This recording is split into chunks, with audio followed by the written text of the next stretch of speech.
everyone. Happy Friday. Welcome to stream. Thanks for coming. Watching while nursing. Ooh. Hi, Socks. Lou, I did in fact just get here. Catching a live on my alt account today. Love. Thanks for spending your secret time with us. Hi, Michelle. Hi, Socks. I'm good. It's Happy Friday. So I'm happy about that. Hi, Christine. Hi, Lily. Are they using a poppy? I just watched the pod. Yeah. If you guys haven't watched this week's pod episode, it was kind of funny. I quizzed Aaron on the names and uses of baby products. Honestly, he did better than I thought he would. Thanks for being here. Hi, Raspberry. Of course. Thank you for being here. Hi, Puckleberry. Hi, Jess. Boop, boop, boop. Hi, Penguin. I just finished up with a patient 2 minutes. Wow. Excellent timing. Ola was enjoying his new cat tree. So cute. Christine. What's the gestation length of a McNug again? I don't know if we've ever officially decided that. Did we decide that? Regardless, 22 months is a crazy long time. So thanks for being here. Thanks for gestating your McNug. The way I would fail that quiz. Every baby product is like Thin Pookie Ultra Soft. Yeah, there is a lot of that happening, I won't lie. According to Eric, it's still 9 months because I think he has 2 McNugs. Okay, fair enough. There's a new little cat at the barn ride, and today was the first day I saw him roaming around. Oh, that's really cute. Okay, Sarah, I hope that the little kitty comes to see you. I'm gonna spend a small amount of time here, and then I gotta go to beds. But walking the dogs. Ooh, I hope your dog walk goes good. Also, hi, Kyle. Thanks for coming. Maybe Eric didn't do back-to-back McNugs. That's true. Are we counting any any downtime? Does there have to be like a cool down? Or are we just back-to-back gestation, I hate wearing bras. I don't know why I did that to myself today. No downtown McNugs is a quiverful group. No. Also, hi, Gems. Thanks for coming. Joe. Oh, my God. Yeah, welcome, by the way, to so many of you. I think is that 80 now, Joe? So if you are a new McNug, welcome. Don't forget to use your emotes in the chat. And if you're returning McNug, welcome back. Thanks for coming. And thank you, Joe, for donating so many. We don't have the snailed it emote here on YouTube. Snailed it. I know. I tried to add more emotes before stream started, I'll have you know, and it didn't work. It won't let me. So, I think I have to fully close YouTube Studio and then reopen it so that it will log that we have more members now. So I'll probably be able to do it after stream. My hair is shedding all over me and it's driving me nuts. Hi, Aria. Excited to have company. Love. So generous, Joe. Yes. Thank you, Joe. Also, if you want to receive membership, make sure that you have donations turned on your profile, because if you don't, then you won't get one. And double check that your account is not a business account, because if it's a business account, YouTube won't let you receive donated memberships for some reason. But because YouTube is stupid. It is stupid. I don't understand why they do that. The dogs and I are at the park and it's so nice today. Ooh, that sounds nice. Today is the first day in a couple of days that there's real sunshine outside, and I'm so happy about it. Hi, Allie.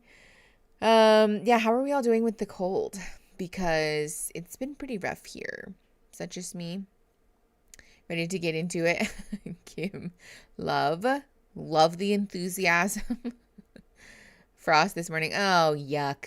Yeah, today was the first day that it wasn't frosty. Another crime against Florida. I'm sorry, Christine. To be fair, you did hold out for longer than most of us. Michelle, happy to be a little nuggy for 8 months. Oh my gosh, you're almost there. You're almost to a fully gestated nug. Is that what we decided? 9 months, right? 64 here and literally on fire. Oh, Lou, oh my God. Okay, first of all, I hope that you're okay. Please let me know if you need anything. And also, I want to, where is it? Okay. Put that in the chat. I don't know if it's going to work or not because my stream deck is so annoying. Please work. Come on, little guy. Okay, it's not working. Hold on. I'll just copy paste it. Hold, please. Because I have a link for donating, for California fire relief. Oh, good. It just didn't save it. Love. Why are stream decks this way? Why are they this way? Hold on. I have to Google it again because my stream deck said, I see that you wrote all of that. I don't want to save it though. Boop, boop, boop, boop, boop. Where is it? Not that one. Not that one. Okay. Listen, I know that this is going to be a controversial take, but I don't fuck with donating to religious oriented organizations. And listen, it's a disaster, so donate wherever. Donate to places that are going to do good things, and that's none of my business. And you're not going to catch me giving money to like fucking Salvation Army. I'm just saying. Okay. There.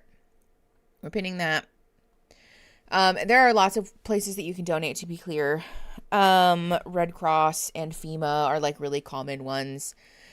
But this one is a like local California foundation that does a lot of work with wildfire recovery. So check that out. Please donate if you're able to. You don't have to donate a lot.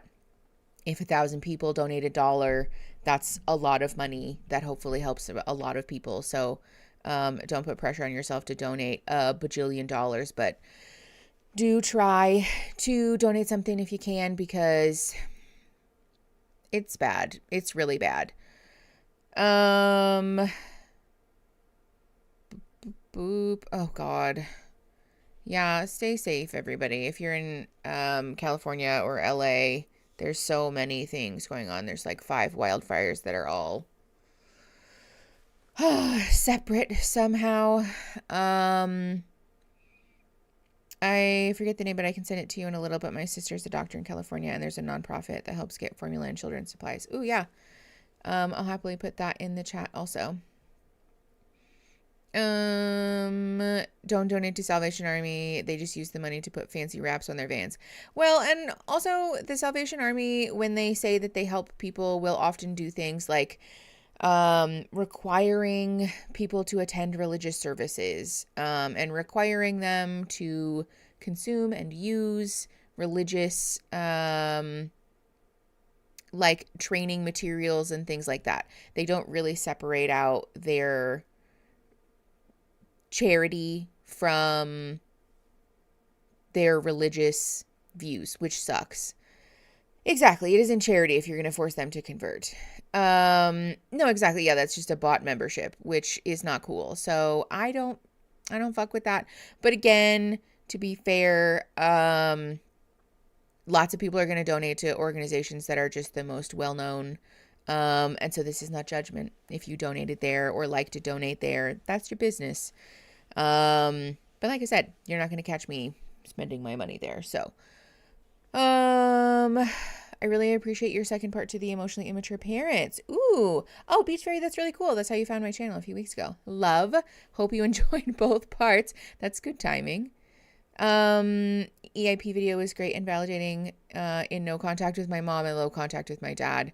Oh, wow. Michelle, that's very stressful, but, I'm proud of you. It's hard to do. But it does. It makes a big difference when we're able to remove people like that from our lives. The emotionally immature parents video was so helpful. I'm so glad that you guys like them. I was nervous that that one was gonna be sort of like, we've already talked about this, Mickey. But I'm glad that you guys enjoyed it and liked it. I'll happily make more content like that if you guys want me to. Congrats on your big win with your folks. Thank you, Lou. Yeah, I was shocked. I still kind of don't really know what to do with that information, to be perfectly honest. Make sure you got all messages turned on, chat, not just top messages. Oh, yes, Puckleberry. Live chat, everybody. I did switch mine, to be clear. Oh my God. I had literally 2 sips of decaf coffee and now my tummy hurts. Hi, Emily. 100% love more. Okay. EIP video was groundbreaking for me. Would love more. Oh my God. Okay, love. Joe, you're honing in on 2 McNugs there. Congratulations and thank you for being a McNug for 16 months. That's wild. I had my first therapy appointment this week. It's finally happening. Raspberry, I'm so excited for you. Oh, I hope it's so amazing and wonderful and helpful, or at least not bad. Tomorrow's my 2-year anniversary of therapy. Wow, so many therapy wins all up in here. Boop, boop, boop, boop, boop. Of course. Thank you, Puckleberry. Doop. Me with the boop boop boops. What else are we up to, you guys? God, my tummy really hurts. Like, what is going on? I'm starting to wonder if it's psychosomatic. Like, am I making this up? Because I know that caffeine used to make my tummy hurt, but I stopped drinking caffeine, so it shouldn't make my tummy hurt anymore. But it does still. It's wild you bring up that book because I bought it outside of you suggesting it, and then I was like, she gets me. See? It's a really good book. Highly recommend. There's a couple of books, like guided journals and other sort of ancillary material related to it, the original book. Highly recommend. They're all great. And I really appreciate them. Coffee's acidity gives me tummy aches. Oh, okay, maybe that's what it is. Should I just stop drinking acidic things? But then I'm like, I don't know. I'll be like sending it with like ginger beer and stuff. Like that doesn't really hurt my tummy. It's been a whole year since I've been in a mental health clinic, so that's worth celebrating. I haven't been so bad yet that I needed to go back. Christine, that is worth celebrating. I'm proud of you. We're proud of you. And also happy. Happy that you're here with us instead of there with them. Hi, Eric. Thanks for coming. Yeah, well, I almost wrote your full username, Socks. Normally it's the caffeine that does that, but, or am I wrong? Is it just like whatever's in coffee generally? I thought it was the caffeine in it specifically that made that happen. Me acting as if I'm shy, talking about poop, as if we don't talk about poop all the time. My car just declined in a subway. I'll never recover from this. Natalie, I'm sorry. That's awful. I remember my therapist asking, so what brought you in here? Why did you want to start? Well, my brain finished cooking at 25. And I realized this is all I'm getting and I didn't like it. Christine, I know that it's like a joke, but it's like also a little sad. My partner and I not only graduated from couples therapy, but I also graduated from trauma therapy. And now I just see my OCD therapist. Michelle, hell yeah. That's really exciting. Boop, boop, boop. Going to an arcade in Ventura, and I'm going to drop $100 on pinball. Love. Hey, drop $95 on pinball and then $5 on that donation link. Fun and also good. Do fun and do good. Coffee is hella acidic. Okay, hold on. We're about to Google it. Is coffee... Let's look at, like, coffee acidity level. Let's do that. Coffee is between a 4.8 and a 5.1, making it slightly acidic. Dark roasts have less acidity. Arabica beans. Wait, that's the AI. I don't want to look at that. Let me look at a different website that's like actually... Okay, coffee, chemistry, and acidity. Coffee's how I'm surviving the newborn stage. Honestly, fair. I've heard a lot of people do that. Okay, coffee on the pH scale. Bum, bum, bum. If a substance is acidic, it has a low pH. For example, lemon juice is acidic and has a pH of 2.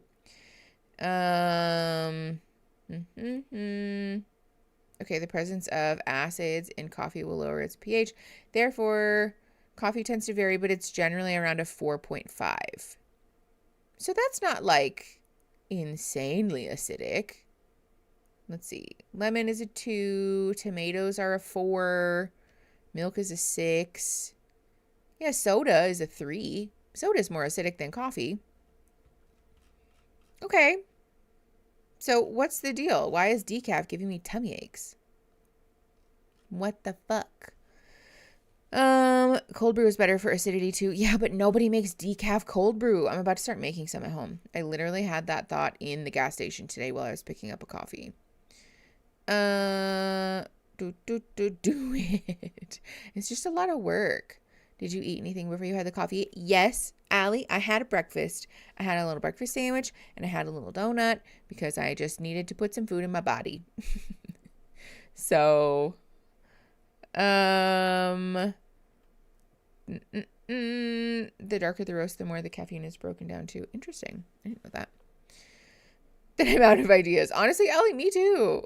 I don't know what the deal is. I really think it might be psychosomatic. Always check if you have developed a new food sensitivity. God, I hope not.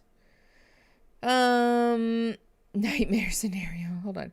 Can't have too much caffeine per day or it'll affect. Oh, yeah, that's sad. So you can only have like a couple. You have to like space them out. I have mast cell activation syndrome, so I have all the histamine food lists. Oh no. Don't tell me that because I'm like, do I have that now? Stress-related tummy aches are real too, speaking from experience. Okay, valid. That's true. I do apple cider vinegar and juice every morning, and it helps with my tummy issues. That sounds like an acid bomb, Kyle. I feel as though that would actually disintegrate my stomach lining in one fell swoop. God gives his biggest tummy troubles to his cutest patooties. Yeah, that's true. I have horrible acid reflux, so I can't drink coffee or alcohol anymore, along with a lot of foods. It sucks. Yeah, that's terrible. Dogs and clogs. You and I are in kind of a similar situation, but for different reasons. I had an allergic reaction to a carrot today. Oh, Christine, I'm so sorry. That's some bullshit. A carrot? That feels fucked up. Yeah, exactly. Hot girls have tummy troubles. Girls in the most gender neutral of ways. TM. Every time I accidentally click out of the chat, I have to fix the chat settings. Oh no. Puggleberry, I'm sorry. I can't even have apples because it'll set off panic attacks. I haven't had caffeine in 11 years. Wow. Mackenzie, that is so, like, intense. What do you drink instead of coffee, if I can ask? Like, for those of you that are not drinking coffee anymore or are heavily caffeine reduced, what are we drinking in replacement of coffee in the morning? Because I don't... Well, okay, but green tea still has caffeine in it, though. Like, actually a good amount of it. Water, no. No. I'm not doing that. I will not be drinking water as a replacement for coffee. That's sad.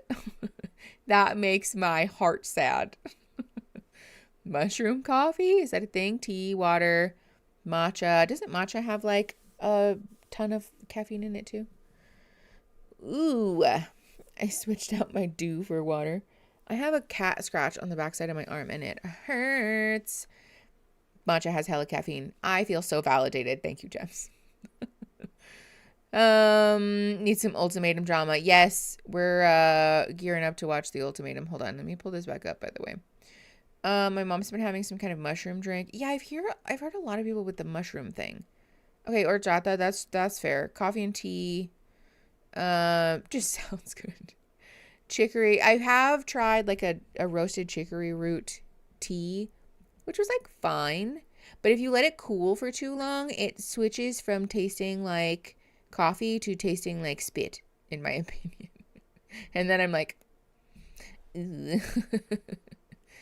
I'm slightly lost. Last time I was here, Mickey was on a no coffee journey. Hi, Blythe. It's sort of an on and off situation. I was not drinking coffee because I was healing my breast reduction wounds, and then I was able to drink coffee again. And now I've developed some kind of seemingly out of the blue neurological condition that I have to take meds for that are like their efficacy is decreased by drinking caffeine. So now we're on the decaf train again. But I think it's just like the ritual of it all, you know, like when people want to go and like do a cutesy little walk with like coffee or something, or like when people want to like hang out around a campfire and like drink a coffee or a hot cocoa or whatever, and I'm like, I don't know, like hot cocoa's fine, but after a while I'm like, this is a lot of sugar and like dairy. It just feels very heavy. Like it's not quite the same for, it's like I don't know. Feels like drinking hot milk during the summertime doesn't hit the same. You know what I'm saying? Close your ears for what I'm about to say. Coffee usually has sugar and dairy for lots of people. Okay, to be fair, it does. Yes, that's true. And I like drinking black coffee a good amount of the time. And or iced coffee, I think because there's coffee in it, is less like you're quite literally just drinking a cup of milk. There's something that's just like, I feel like Ron Burgundy with the carton of milk on the street. I don't want to drink like just a big cup of milk like 3 times a day. That's crazy to me. I had dosa and samba for the first time yesterday, and it was so good. I don't know what that is. Please enlighten me, Lou. But they replace soda and coffee depending on the brand. I missed the first part of that, Puckleberry. I'm so sorry. You need some milk. I don't do sugar in my coffee, and I toss a cinnamon stick in there with oat milk. Yeah, I love a good oat milk, honestly. Tea lattes are great. London Fog is the go-to. But I had a creamsicle tea latte once. Oh, okay. When I'm anxious, I do barley tea with a tiny bit of sugar. Okay, I can respect that. I've never tried barley tea. Have you tried magnesium drinks? No. What's that? You could try smoothies. Valid. But then I have to make them. And I don't know if I'm going to do that. Maybe I could just start buying smoothies or something. Or like juice. See, this is the other thing. I'm like, I would love to be like a little green juice girly, but I am allergic to everything. I can't have pineapple. I can't have banana. I can't have caffeine. And so there's just like a limited amount of things left that I'm like able to really drink. Can't have avocado. So it's like, you know, I don't know. I know latex. Yeah. I can't do anything fun. The cleanup after a smoothie isn't worth it. Okay, biological clock, yes, very much so. The blender situation, I'm like, no, no. I know, Aria, I can't have anything fun. Really, for me, it's the banana, because I used to drink protein smoothies, especially in breast reduction recovery. It was a great way to get extra protein in without having to feel like I was on a bulk diet where I was just eating all the time. But they're really only good if you put a banana in them, and I can't have a banana. So I'm like, fuck, I don't know what to put in these. Does anybody have a good alternative to a banana? Like, what can I put in a smoothie that would thicken it in the way that a banana would, but isn't a banana and isn't an avocado? You sound like you have a histamine issue. Even if it's not MCAS, it might be good to eat a low histamine diet. I don't even know what that means. Mango? Well, but it's a chocolate smoothie, though. Yogurt? Okay, wait, yogurt could be a good idea. We could fuck with yogurt. Yeah, freeze yogurt into cubes. Okay, yeah. Almond butter. Okay, valid. My father just gifted me Subway money, so life's good again. Okay, good. I do, well, yeah, I put peanut butter in them already. Because there's also an extra 6 grams of protein in that, and it just makes it taste really good. But yeah, I think yogurt frozen into cubes could be a good option. Oh, oatmeal. Okay, yeah. Yeah. Soaked chia seeds. Okay, this could work. I could make this work. Maybe that can be my morning thing. See, but still it's the blender issue. Okay, what do we think I have to, like, what kind of deal do I have to strike with Aaron, do you think, to get Aaron to wash the blender for me every day? Honestly, he'd probably do it without me prompting him. He would probably just do it anyways. But I would feel guilty. You know what the solution to this is? I can feel Allie typing this in the chat. You know what the solution is? To use a dishwasher. Offer him a little sippy of this smoothie. True, he does like them. I usually give him my overflow. If my little cup, if it's too small and then I have leftover smoothie, I'll put it in a little cuppy and give it to him. I am too now always soak and blend. Yeah, that's fair. Yeah, Christine, I know. I could feel it coming. Listen, I am considering maybe at some point, maybe Aaron and I could try using the dishwasher if we move, when we move. If we move to a house, that has like a good kitchen setup, and maybe we could try using a dishwasher. Maybe, like, some of the time, conservatively. I just hate the, like, because I just know that there's going to be stuff left in it and I'm going to forget it in there. I just know. But we could try it. Maybe, I mean, it's been like 10 years since I've used a blender, so maybe things have changed. I don't know. But if they're clean, I mean, I guess, but they're still going to stink like dishwasher though, which is yucky. And I know that, Gems. I do. But also, to be fair, we use so few dishes that we would have to put stuff in the dishwasher for like 5 days, probably, before we had enough stuff to run a load in the dishwasher. And then by that point, we'd be like truly out of dishes. Like, what do you do? Is this why you guys have so many dishes? Because when you guys asked me, like, well, what do you do with all your other dishes if they're not in the dishwasher? I was like, you just put them away. Like, what do you mean? I don't understand. We have like 8 plates, 4 of which are the appropriate size, and like 8 cups, 3 of which get used on a regular rotation. And like 4 forks that get used regularly. The rest of them are for when we have guests, which we don't. So, I don't know. Yeah, we have like 6 bowls that are still from the original IKEA set that I bought in like 2013. Yeah, we cook a fair amount. We just like don't. I mean, we have pots and pans and stuff, but like we have 3 pans and 2 pots. And that's it. I don't know. I just don't. If something is dirty while we're cooking and I need it, then I'll just wash it. And then we use the same pot again. I don't know. Is that weird? I don't think that's weird. We just don't have a lot of dishes. We have exactly the right amount of dishes that we need.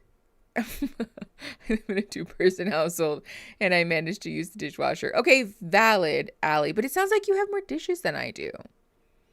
We have so many dishes. Okay, yeah, see? We don't have that many dishes. I'm like, wait, do we need to buy more? But no, probably not. Especially because we're moving. We don't need to buy anything extra. Because I brought all my own stuff. Valid. Yeah, Aaron and I have had the same set of dishes because we moved in together. And like, bingo bongo, that was just kind of what it was, you know. Y'all have way more washing energy than I do. Fair. I think for what it's worth, also, it's just kind of like a normal thing. You just get used to it. And then, you know, like yesterday when I made breakfast, I used a pan and a plate and a fork. And so I washed my pan before I sat down to eat. And then when I was done, I washed my fork and my plate. I don't know. I just like, I've gotten used to that being normal. I think if I got used to putting stuff in the dishwasher, then washing the dish would feel really overwhelming, but it's like not even a thing that enters my mind. So it just feels normal. Use a small dishwasher. Is that a thing? Also, hi, Carolina. I saw in one of the houses that I was looking at, because I have a Zillow addiction. I'm not drinking that anymore because it's giving my tummy hurt. One of the houses, it was like a drawer, like it was a short one, like a short dishwasher that fit like a single rack. You probably couldn't fit like a pot or a pan in it, but it was like a little guy. And then there was like a big one underneath it. It's very interesting. Mackenzie, what on earth? I think I missed your earlier comment. I get severe lower back pain. Oh, that's awful, Mackenzie.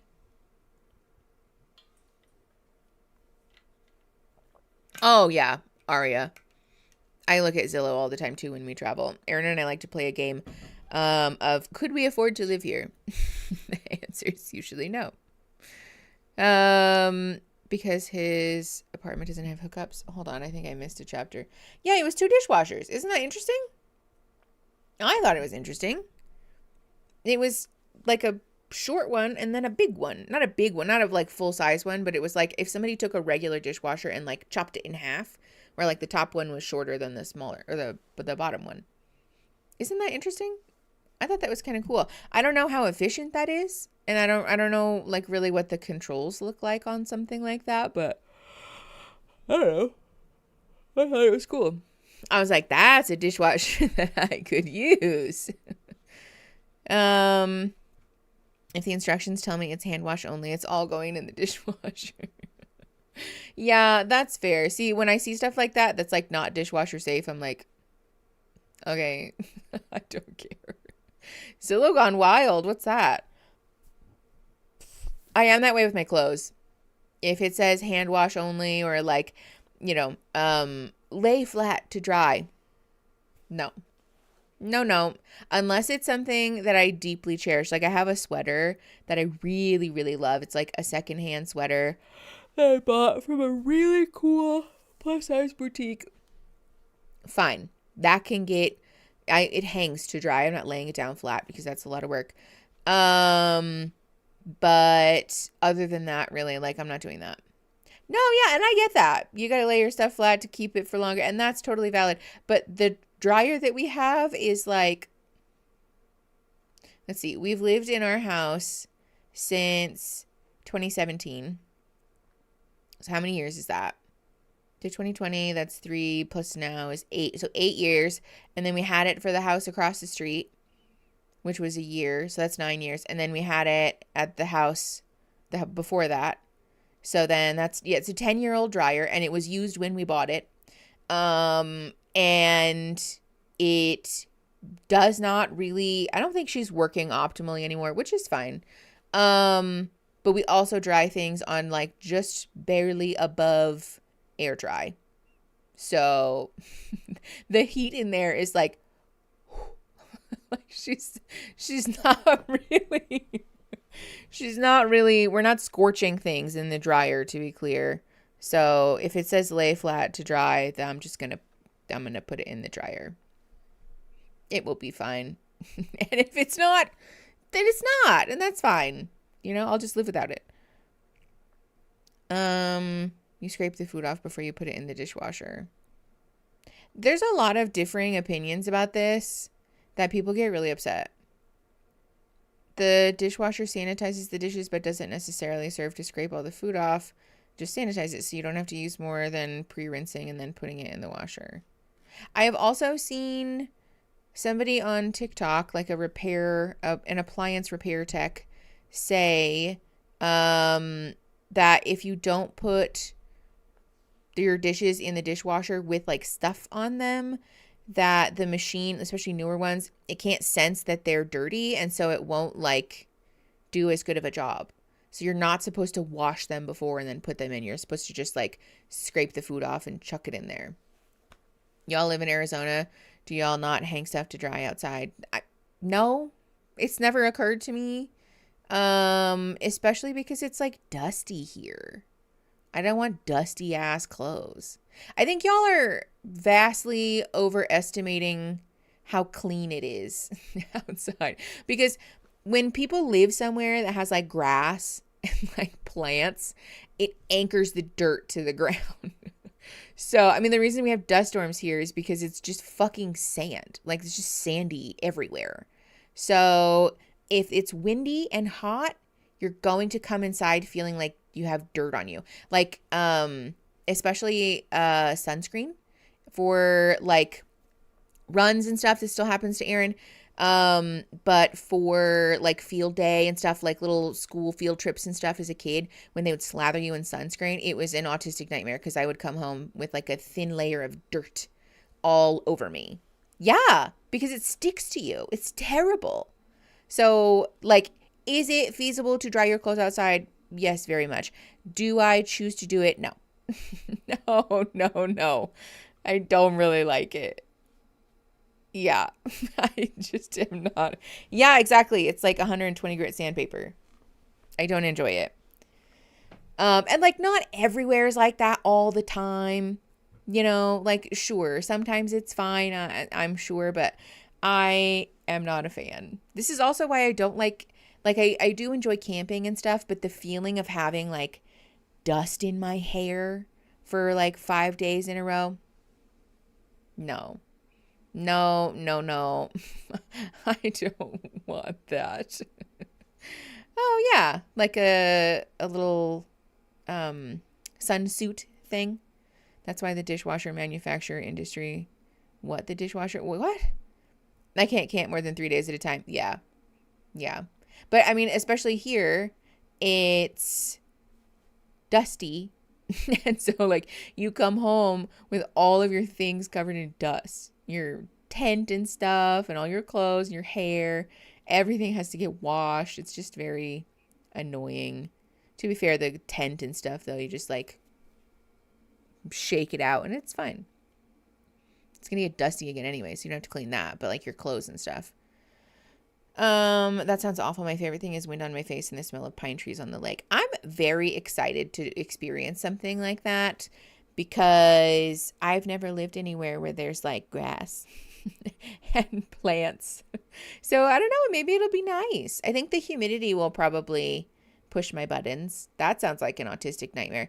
But maybe having summertime where you're not covered in dirt all the time would be kind of refreshing. I don't know. He thought, what? I missed the first chapter of that. Asthmatic nightmare. Yeah, that too.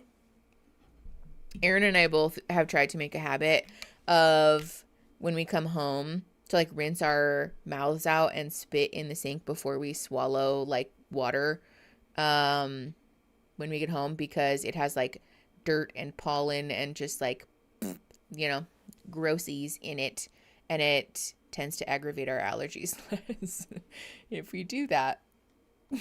Yeah, Christine, we are sure.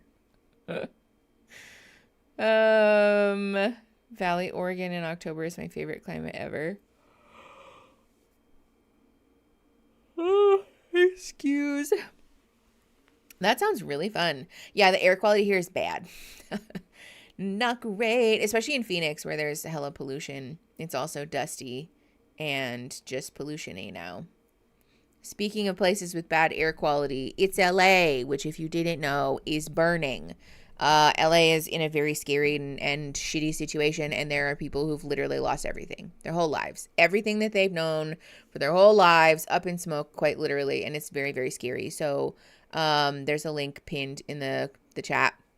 Please go click that. Please go donate. Like I said, even if it's like 1,000 people who donate $1, that's a lot of money. So please go do that. I already donated this morning. But it's important. Winter in Salt Lake City is one of the worst in the country. Really? Utah. I should not have had to think that hard about that. Crossing my fingers that LA winds push that smoke out of there soon, at least. I know. Yeah. Also be very, very careful if you're living in LA. Please make sure that you're wearing an N95 at least, because the air quality is really, really bad. And that's also very scary. It's like a side effect of the whole thing that just makes everything so much worse. So just put water in the blender and blend it. What? Oh, about washing the blender. I've heard that too. I should try that, actually. Uh-huh. Yes, Penguin. I saw that. There's some organizations doing KN95 distribution as well. Also here, yeah, I didn't post this in the Discord chat. That's my B. Go donate, please. I should really add this to the Nightbot commands. Hold on, we'll do that. Hold while we do that. I'm trying really hard not to burp in y'all's ears.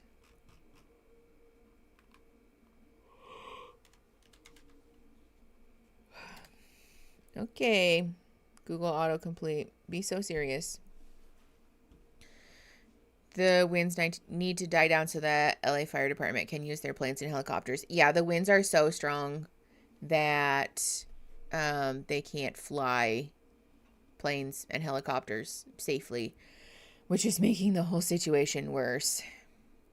Also, for what it's worth, please be a very mindful and conscientious consumer in the next couple of weeks, because people are going to start saying things that are very much conspiracy theories about who started the fire or why this fire happened and all of these things. Please, please, please be a mindful consumer of information, because the belief that you are never susceptible to conspiracy theories and propaganda is the thing that makes you susceptible to conspiracy theories and propaganda. We are all very much susceptible to misinformation and disinformation, and it's very important that we ask some clarifying questions about a statement before we just take that on as being truthful. So please don't just hear things and run with them, because that's not ideal. Okay, Nightbot. Why is Nightbot not loading?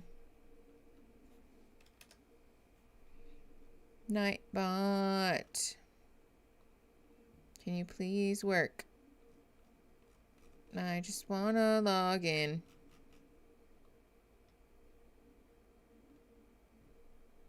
Sure. What about Daybot? Please tell me that I'm... Okay, thank you, Morgan. Oh, that was the very first episode of It's Always Sunny that I ever watched. It was an experience. Okay.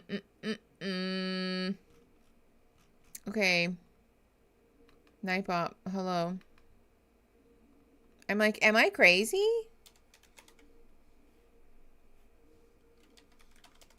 Why is it not working? Alberta is definitely stunning, but could never live there. Oh, interesting. Why? There we go. Jeez Louise. Commands. Let's add another one. Let me make sure.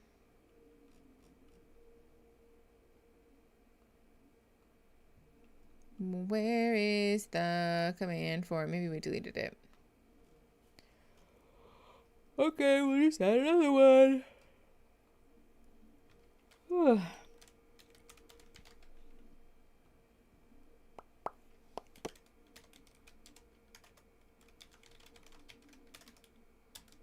Thank you for your patience while I can't talk and type at the same time.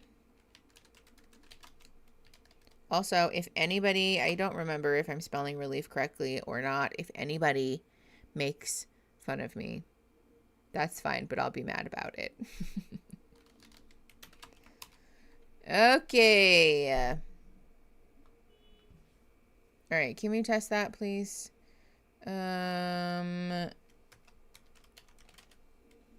Please work.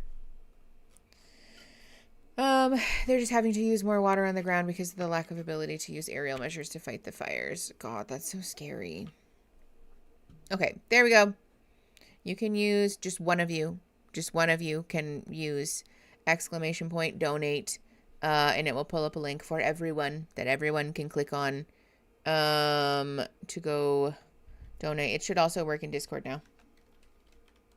There we go. Perfect. Okay. Here we go. I'm also, actually, you know what? I'm going to change that so that it will give you guys a bigger list, because I have the one pinned in the description already. Where is the one that I saw earlier? Not that one. I have to find it. Hold on.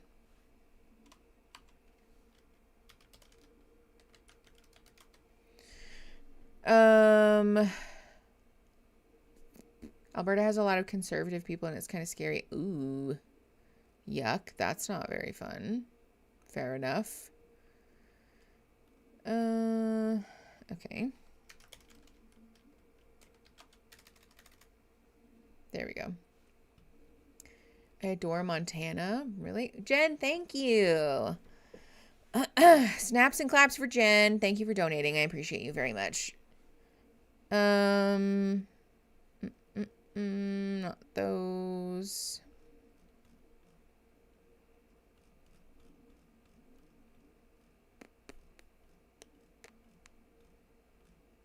Okay, here we go. Okay, I'm going to change the Nightbot command so that it includes a larger, it's just an LA Times article, so that you guys have a larger list. There's some in there that are specific for animal relief, that are for babies, and shelters that are for distributing supplies and things like that. So go click that. There is a link pinned in the description for the organization that I donated to earlier today, if you guys want to donate to that one. But regardless, there are lots and lots of places that you can donate. Again, don't put pressure on yourself. You don't have to donate a bajillion dollars. You can literally donate $1, and it matters. It helps. Montana's great, but I'm pretty sure they're the most racist state statistically. I've heard that Montana is very rural. And those things seem to go together. So that makes me a little nervous about Montana. But I'm sure that there are safe spots. If anything, honestly, having to move to a state that I previously was like, I'll never set foot there, has kind of opened my eyes to the way that people like us are everywhere, you know? And it's good to be aware of that and to talk about that, because it sucks, the idea that, like, queer people, leftist people, disabled people, people of color, like, oh, they just don't exist there. Like, yes, they do. Yes, they do. And they need representation, and they deserve to be seen, and they deserve to be talked about. And so, you know, I think that's nice. Love your hair, by the way. Have you done other colors too? Thank you. Actually, you know what's funny? You say that because the green is sort of different for me. I don't normally do green. I've done red and pink and orange. I've done yellow. I've done varying combinations of those things. I did pink, purple, and blue for Pride Month one time. Okay, that's not great. It's honestly so weird being in super white towns. Ugh, yeah, that's stressful. Not to be nosy, but is that move happening? I recently had to move across the country for my partner's work, and it sucks feeling like you have no control over life. Yeah, that's kind of where we're at. That's kind of where we're at. It seems like all signs are pointing to yes as of now.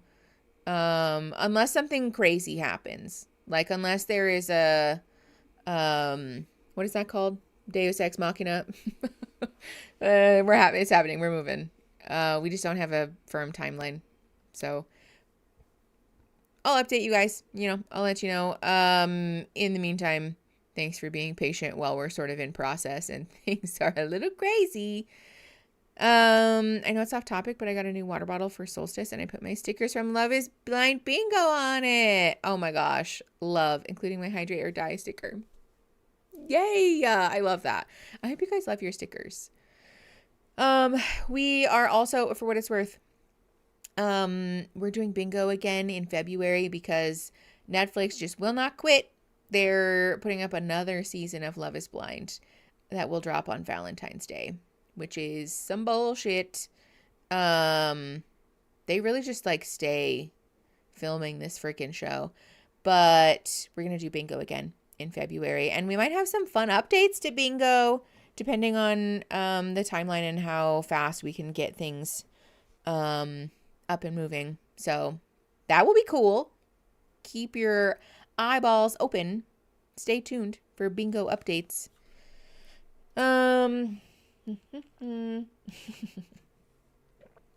Gems, yeah.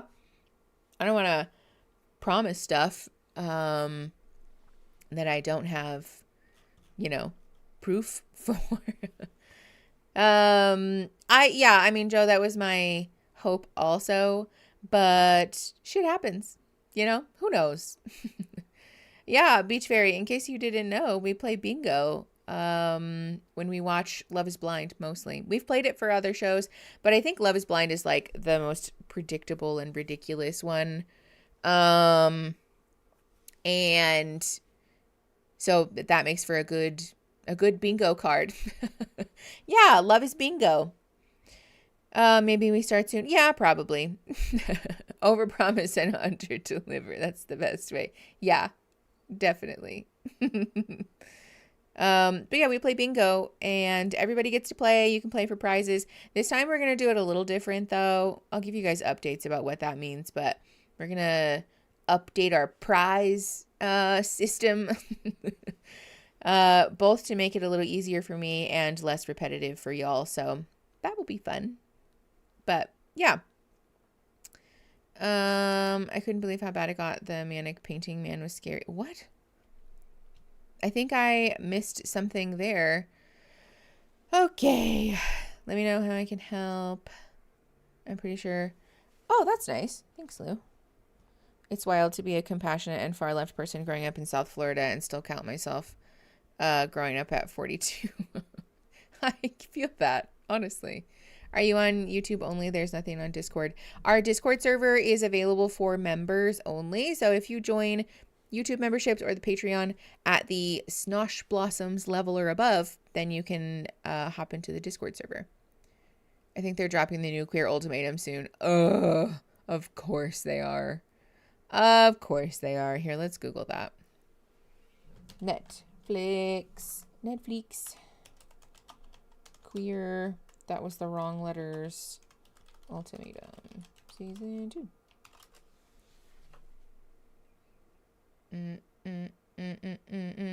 May 30th. Ugh. Oh, wait, no. This came out this past year. Oh, so season 3? Oh my God, there's a 3rd season already? I'm lucky to have grown up in Chicago. I feel like city living has been hugely important to who I am. Oh, I love that, Avery Pin.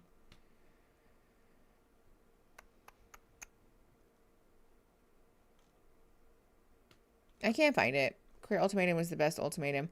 I mean, like, yes, but also it says there was the Ultimatum Queer Love Season 2 release date. This was from May of 2024. So we must, wait, maybe we didn't miss it. Oh, we just don't know. Okay, so this got published in May of 2024, basically saying we know nothing. The Ultimatum Queer Love makes one thing abundantly clear. Straight couples don't have a monopoly on commitment issues. Rude. Brace yourself for even more relationship mess when the dating experiment returns for season 2 with host Joanna Garcia Swisher. This time around, the spinoff, The Ultimatum, Marry or Move On, is touching down on a batch of couples made up of women and non-binary people based in Miami for 10 new episodes. Just like in season 1, each couple faces whatever. Okay, but yeah, it says, make sure to check back here for more details about the Queer Ultimatum season 2 as we get closer to launch. So we know nothing. Hold on. Let's search Google for that. Does Reddit know? Reddit always knows.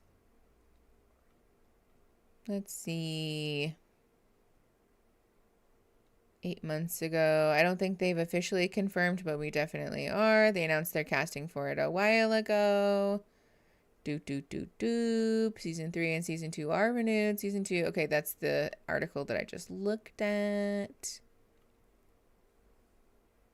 So what's the vibes then? It doesn't say. There's no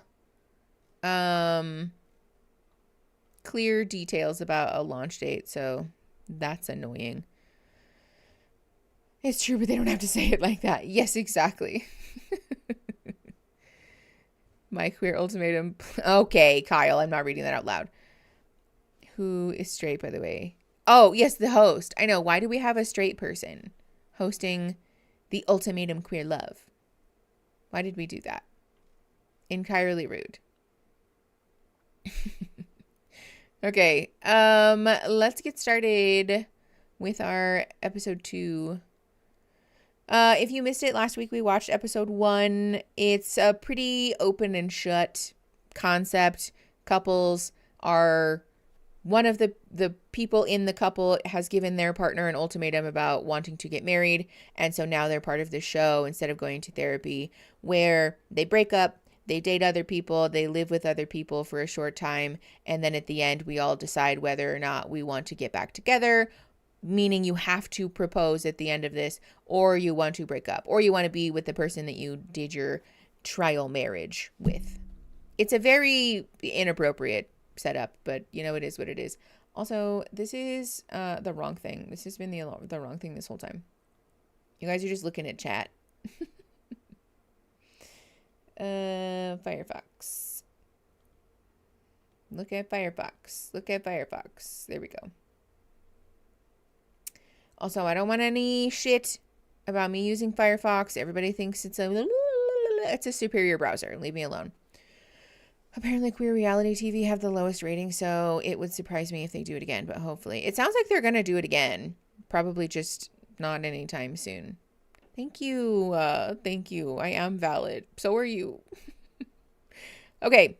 I do have subtitles on, I think. Yes. English subtitles are on. We are going to watch this episode at 1.25 speed. So if you're watching by using a device at home, make sure you have it on 1.25 speed. Otherwise, you're going to be confused because the timing won't line up.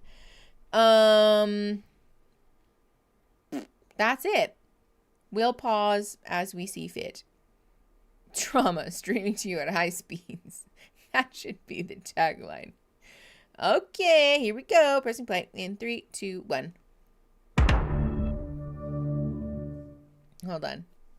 I did it again. Every week I do this. Every week I do this. Okay.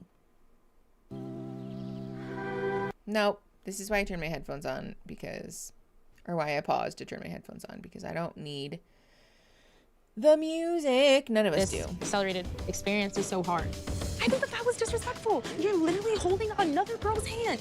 But I feel like I'm open to meeting someone new, someone that might make a great husband. I'm so sorry. This camera angle is a crime. Can we just talk about that really quick? Hold on. You're literally holding another girl's hand. But I feel like I'm open to meeting someone new, someone that. Why are we filming the contestants from the floor? Yeah, it's a knee camera angle. Why are we doing that? Netflix, this is not artsy. This is not cute. Also, I need to rotate myself. Y'all gotta tell me when I'm all a mess. Like, this is weird. They're doing everyone dirty by filming it at this angle. Okay. Let's keep going.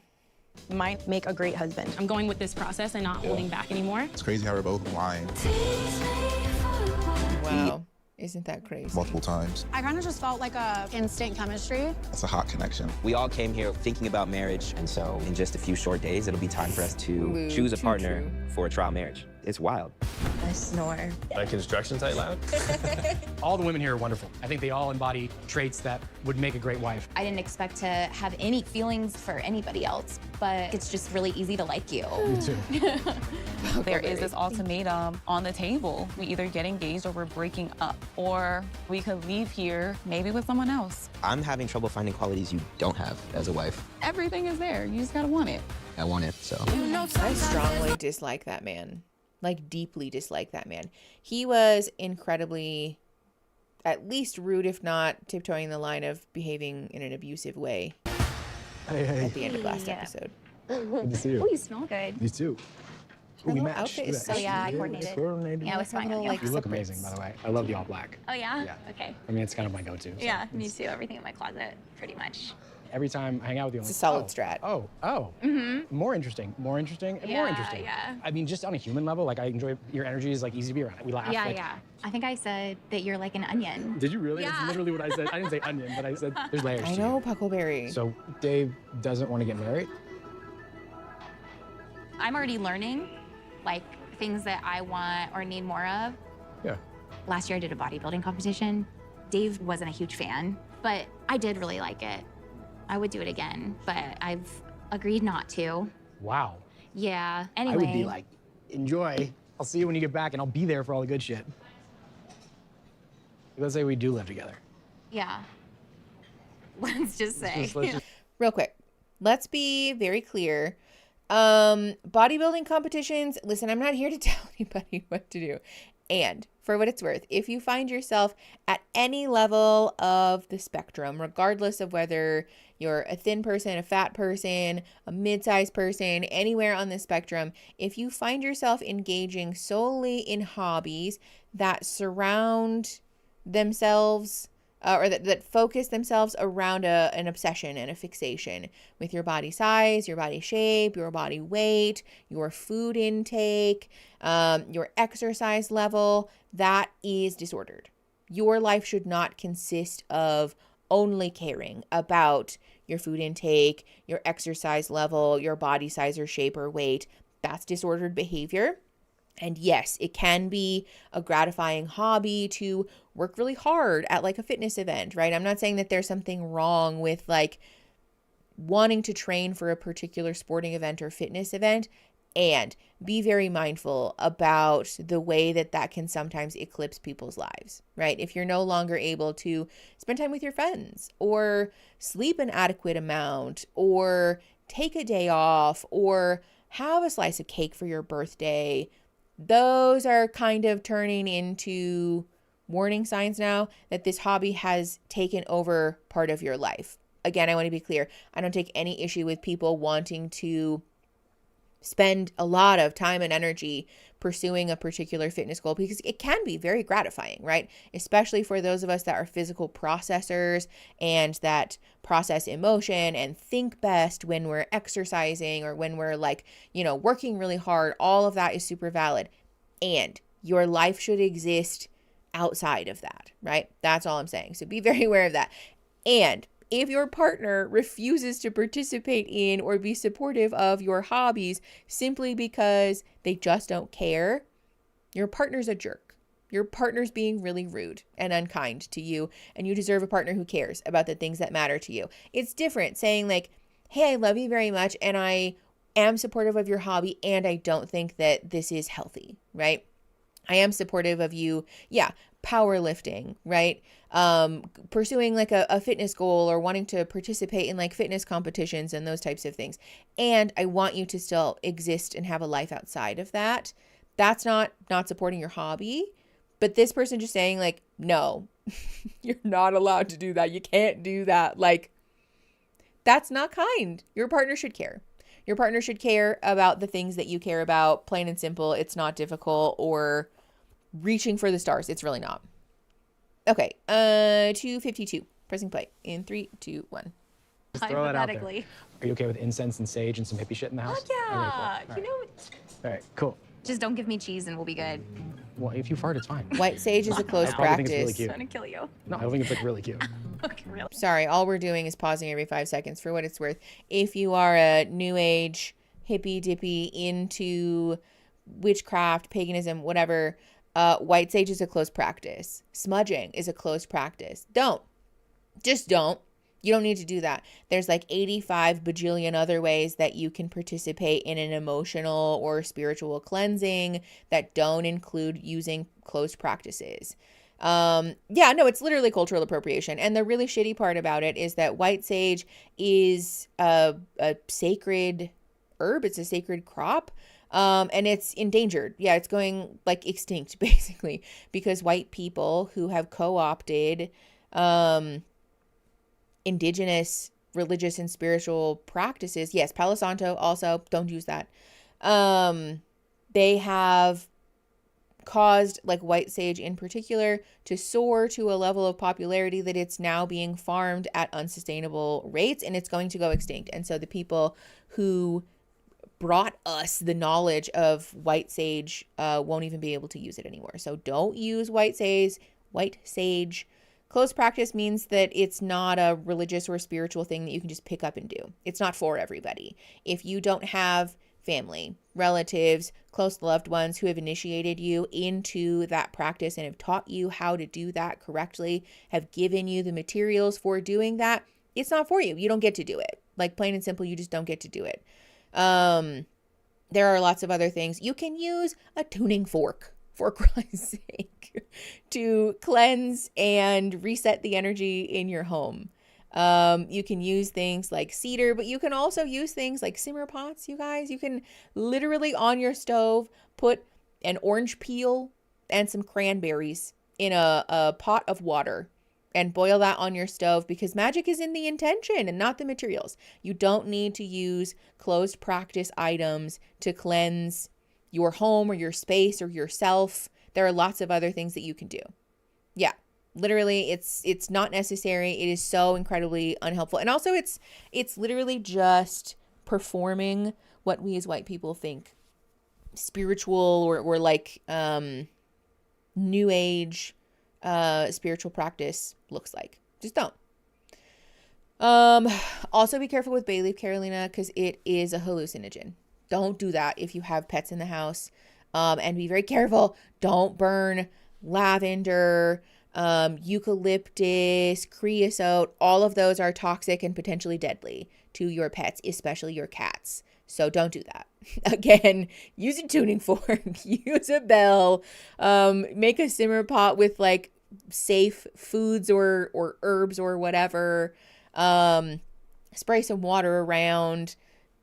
Like pull some tarot cards. I don't know. Do anything except for potentially harm your pets and yourself and also culturally appropriate. Yeah, Carolina, I was horrified when I learned that. Be very careful about that. Okay, anyways, 3 minutes and 15 seconds. Pressing play in 3, 2, 1. Yes, it's like humans. It's like it's like Dave actually gets really grossed out when I fart in front of him. that's silly. I'll be honest, like when I first went into this and initially met people, like I was a little nervous because I felt like a little bit of the outlier. Like I'm the only good creative in the group by way of career, and I'm a little more abstract with my lifestyle. Like You and I have so much of that in common. Like I'm just hearing you say that makes me feel better. Like I can relate because I've always felt like I am Like what essential oils pretty are toxic to pets? quirky and maybe a little There's a lot of unique that. or Yeah, and I dig that. weird, which I love about myself. A lot of things that come up in my relationship are because I'm a weirdo and I'm quirky, and I go, singing at the top of my lungs and making voices and have fun at night. Yeah. And she's like, that's like, it like turns me off. Her communication style is different than mine, so we've had some conflicts, and I don't like to fight. It's weird because we're both giving the ultimatum, Yeah. and that's a tricky place to be. What makes you want to get down on one knee to her? Well, we have so much that works. She's talented and wonderful. Yeah. And I love her very much, but I don't know. I know I'm worthy. I know I'm enough. Like, somebody's gonna dig the weird stuff about me, and right now it annoys her. And I'm really tired of fighting. You deserve someone who's like weird and cool and loves you for the weirdness that you have. That makes me feel good. I issued the ultimatum a week ago, and I feel very torn. I love my ex, Sandy, deeply, but I definitely wasn't expecting to have as deep of a connection with anyone as I have so far with Vanessa. This is again the thing where because you've known this person for 5 minutes and you guys have stuff in common on the surface that you're like, oh my God, we're soulmates. No, probably not actually, because it's entirely possible that if you spent like, I don't know, a couple of months, a year, couple of years with this person, plenty of issues are going to come up because people are people. People are people, and you're going to have issues. And listen, I want to be clear. I don't agree with the premise of this show. Hi, like, what's up? And first of all, your partner should love you, not in spite of your quirks and weirdness and whatever, but regardless of them, because of them, honestly. And the way that this conversation is unfolding is like, oh my gosh, you're a weirdo. Oh my gosh, I'm a weirdo. No context for what that means, right? A weirdo could be somebody who, like, I don't know, boils a pound of broccoli and eats that as their food for the week, right? A weirdo could be somebody that can only watch TV if they are like 2 inches away from the screen. I don't know. Like, there's so many things that could mean. And we don't know what that means yet or how that's going to unfold. And again, when you don't have any negative stuff happening in your relationship because you just met them, of course it feels great. It feels amazing. It feels incredible. It's because you don't know them yet. And also because you're projecting an image of everything that you want onto this person. What she said is, you know, oh, I feel weird in my relationship. And what he heard was, you're a weirdo just like me. That's not true. We don't know if that's true or not because you don't know each other yet. If you don't know each other yet, then you can't really effectively gauge whether or not you guys are compatible. Moothy. It's me calling out myself also. Being like, I'm just going to eat the exact same food all week for every meal because it's my safe food. Yeah, Jen, we're watching this at 1.25.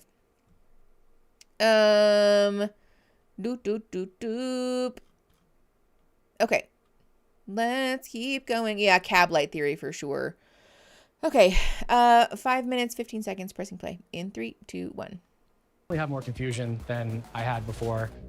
I don't know that I will feel like proposing at the end of this.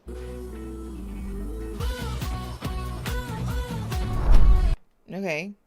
I don't know what that music was about. Every day is different emotions. For real, are you going through it? Yeah. I still am really curious where Vanessa's at. And that is scary for me. Is she like feeling for the other person? You know, there's a lot on the line. It is a wild experiment. Yeah. It's definitely an experiment. Yeah. I really just want to come out of this a better wife, you know? Yeah. What would make you happy, you think, being with somebody new? It would make me happy if I can be with somebody that is fun, easygoing, easy to talk to, is willing to show me my blind spots. That's a great way to put it. Yeah, I think you said it really. I've never heard that, the blind spots. We usually never take a look at ourselves until somebody points something out. Yeah, like that's definitely something I'm looking for. Oh. That's wild, first of all. If you're never looking or introspecting until someone points it out to you, I would encourage you to reevaluate that choice because that's probably not going to lead anywhere good. And I want to draw everybody's attention to the way that they describe their ideal partner. I want somebody who can like understand me and like appreciate me, be silly with me. So like the bar is in hell. These aren't things that should be specific to a person, but rather what most of us, if not all of us, should be describing about all of our relationships, not even just the romantic ones, right? But like platonic and familial relationships, I want someone who likes me for me, who will be silly with me, who enjoys spending time with me. So somebody who likes you, that's it. That I just want to ground us in the fact that that's the expectation. And so especially then when we have these talking heads about this is amazing, I feel incredible, this relationship is so deep, and then you ask them what they're looking for and it's like someone who just likes me. Yes, of course you feel amazing because this person has done the bare minimum, even just like social expectation of getting to know a new person, which is be interested in you and be nice to you. That's not a soulmate connection. That is simply a person who's just not treating you like shit. Okay, 6 minutes and 46 seconds. Pressing play in 3, 2, 1. Thank you. Oh, those fries. This is huge. Right? And here we go. Thanks, man. You have to eat it in 2 bites. Have you ever dated a Jewish guy? I have not. He would be my first Jew. So do you ever kiss people before you officially start dating them? Just to kind of like feel it out? Because I feel like once you're dating, it's kind of like you're already Locked in too in. deep. Yeah. After like 3, 4 dates, I feel like to me, if everything's going really well, it becomes pretty exclusive. Yeah. And whoever says, are we boyfriend, girlfriend first, it doesn't matter. My ex actually brought it up first. Really? Yeah, and that was a first for me. I'm usually... To be clear, don't say things like that. If it's me, I would just avoid using that phrase, that word really altogether, because it's, yeah, I don't, it's a potentially very charged choice of words. That's all I'm going to say. Also, if after 3 or 4 dates it's going well, that we're like in a relationship. Again, bar is in hell. Yeah, the way he looked at her, I know that there was definitely an editing aspect to that, but that was a weird thing to say. Okay, 7:17, pressing play in 3, 2, 1. The ones who bring it See, out. so she knows what she wants. Yeah, I mean, she came in here with the ultimatum, and you came in here giving the ultimatum. Yep. Yeah. Mm-hmm. Yeah, sometimes I worry about our exes, like how they're feeling emotionally. For a moment, I was like, maybe I don't want to be here anymore. I'd be like, that okay, last night. It's check, like I'm please. nervous. I'm fine throughout the day, but when you get back to your room and you just have yourself and your thoughts, you're like, There's a lot of thoughts. fuck this. You know what I mean? I'm leaving. Right. You know, but I don't even know where my ex is at, so I can't just go to his room and That's be like, the thing. let's go. It's like they might have already discovered a reason for why they want this time. Especially So- after this whole week of dating, you know? What you're saying is that when you're no longer being distracted by the producers and the person that they're shoving in front of you, that you don't enjoy this experience. That's bad. You should leave. Yeah, a sign that they need to be alone with their thoughts more often, literally. And also, again, further proof that Netflix's kinetic content, is really doing the most to exhaust these people and run them around all freaking day doing this and talking head here and interaction there and reshoot that over there, so that they have very little time to actively critically think until they go and sit down for basically like bedtime, wake up. Like, that's the only time that they have to themselves. That's not good. 7:59, pressing play in 3, 2, 1. Yeah. Sensed that maybe like 1 or 2 people were in it to like hall pass. Yeah. Would you feel hurt if you found out your ex got physical with somebody? Yes.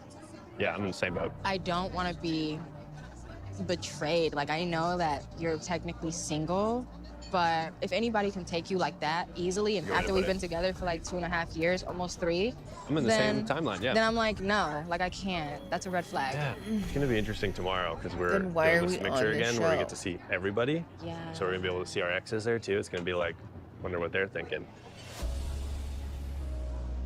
I think Oh, these two man. just want to be friends I'm afraid of just and getting spy hurt. on their exes together. No, with the music. Sorry, Aaron's texting me updates about his trip. I'm trying to sneakily read them, but I don't think I'm being sneaky about it. My ex gave me an ultimatum. It's like I still, like, it's Chanel. Like, I love Chanel, but I'm here. And Mariah, she's an interesting woman. So, if you're my spouse in this trial marriage, what is the weirdest, quirkiest thing I could discover about you?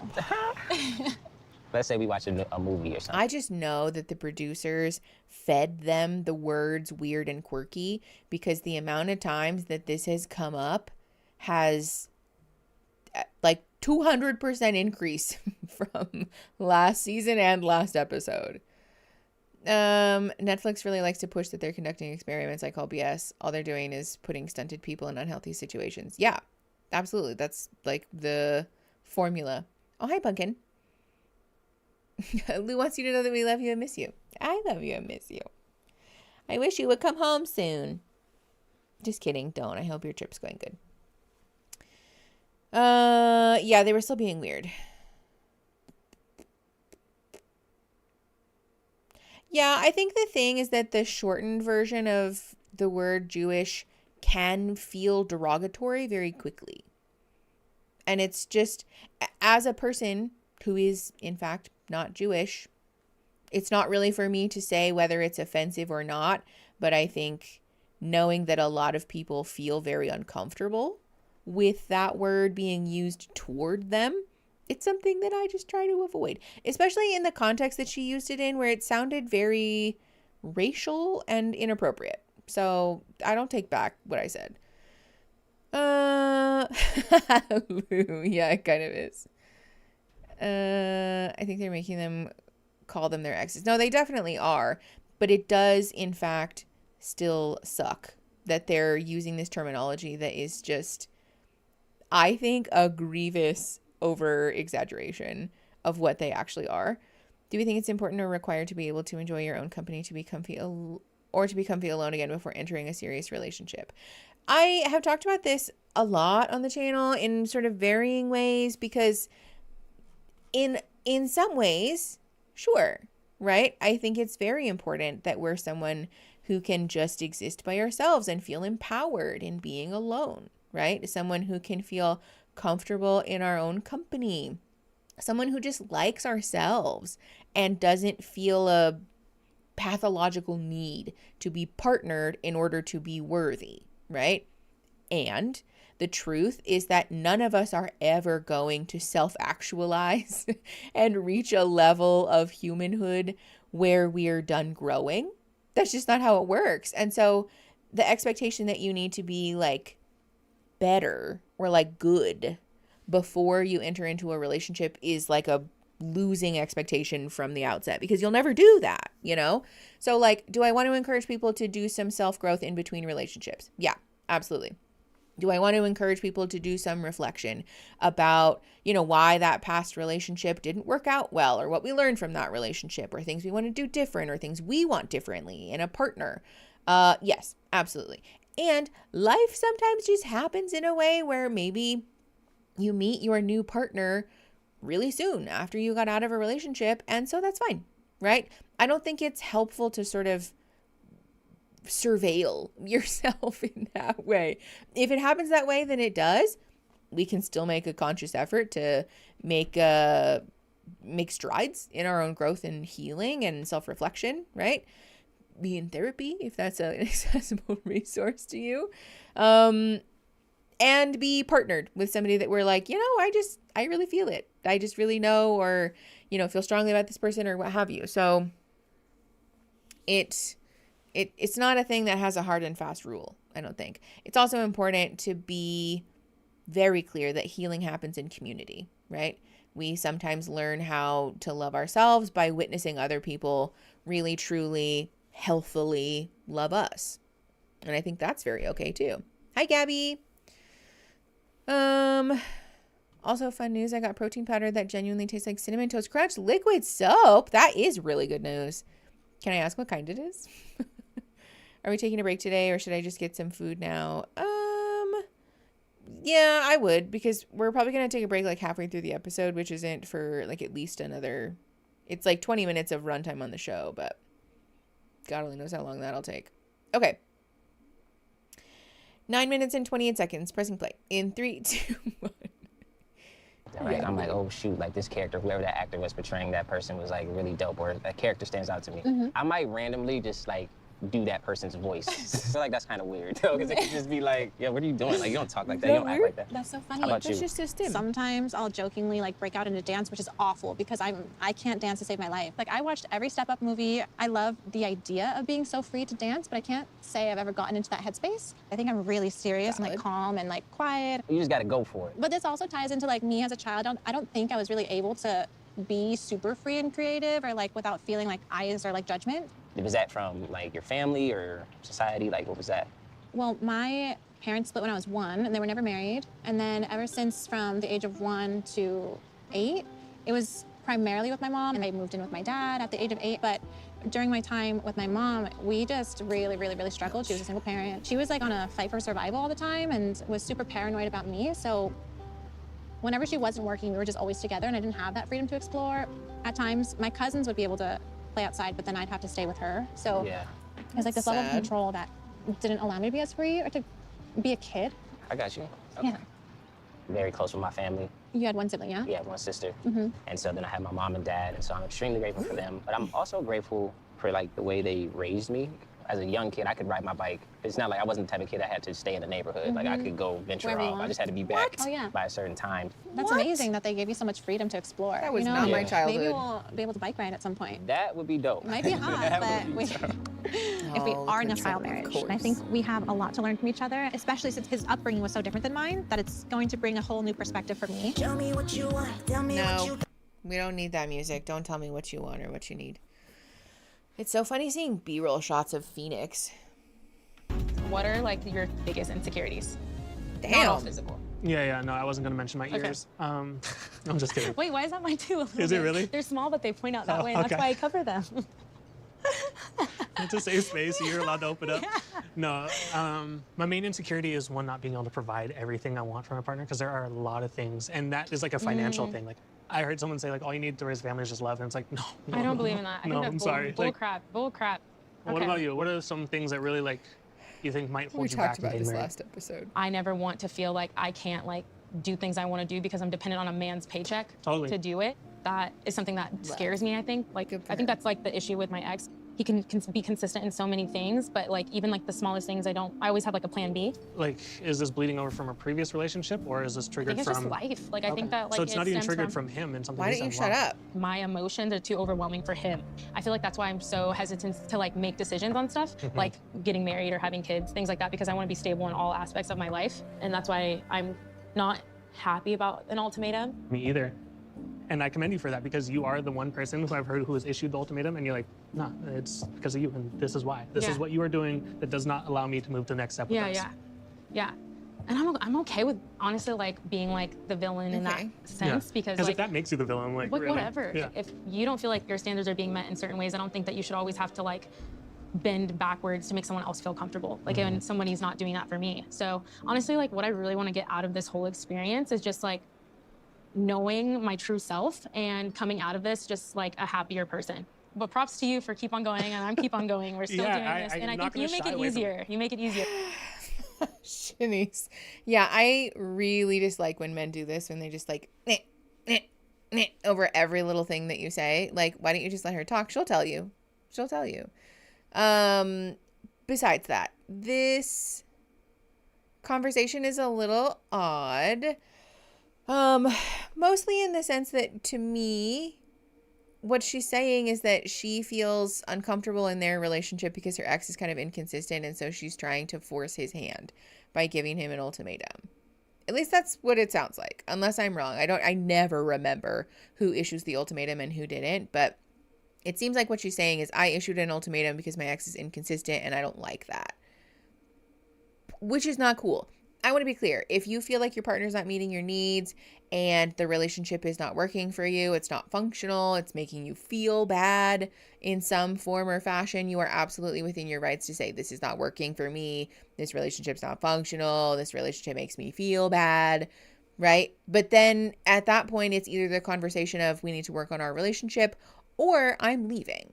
Right? Those are two really valid choices that you have at your disposal, but I don't think it's okay to say you know, X, Y, or Z, like you have to do this. That's not okay, because you're trying to force someone to do something for your comfort, which is manipulative, right? You get to say, this relationship's not working for me, this relationship makes me feel bad, etc., etc. And so therefore, I'm going to leave. Or therefore, I'm making a request that we work on our relationship. Or, you know, so therefore, I'm going to work on myself and see if that helps. I don't know. But to say, I'm going to try to force you to marry me to fix our relationship is a very similar take as like a Band-Aid baby, which is not going to fix your relationship. Like, let's just be very clear about that.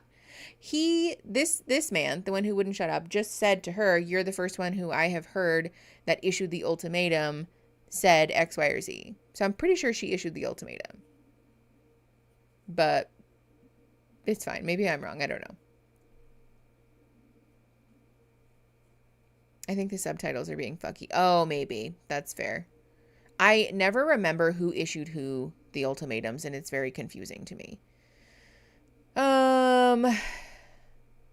Is that really what she said? Hold on, I missed something.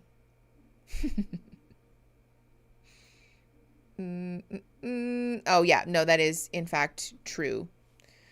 Like 2 couples ago, that woman did say that. I'm going to be honest, I don't remember a lot of these people's names. We'll get there. We'll find it along the way. Okay, let's keep going.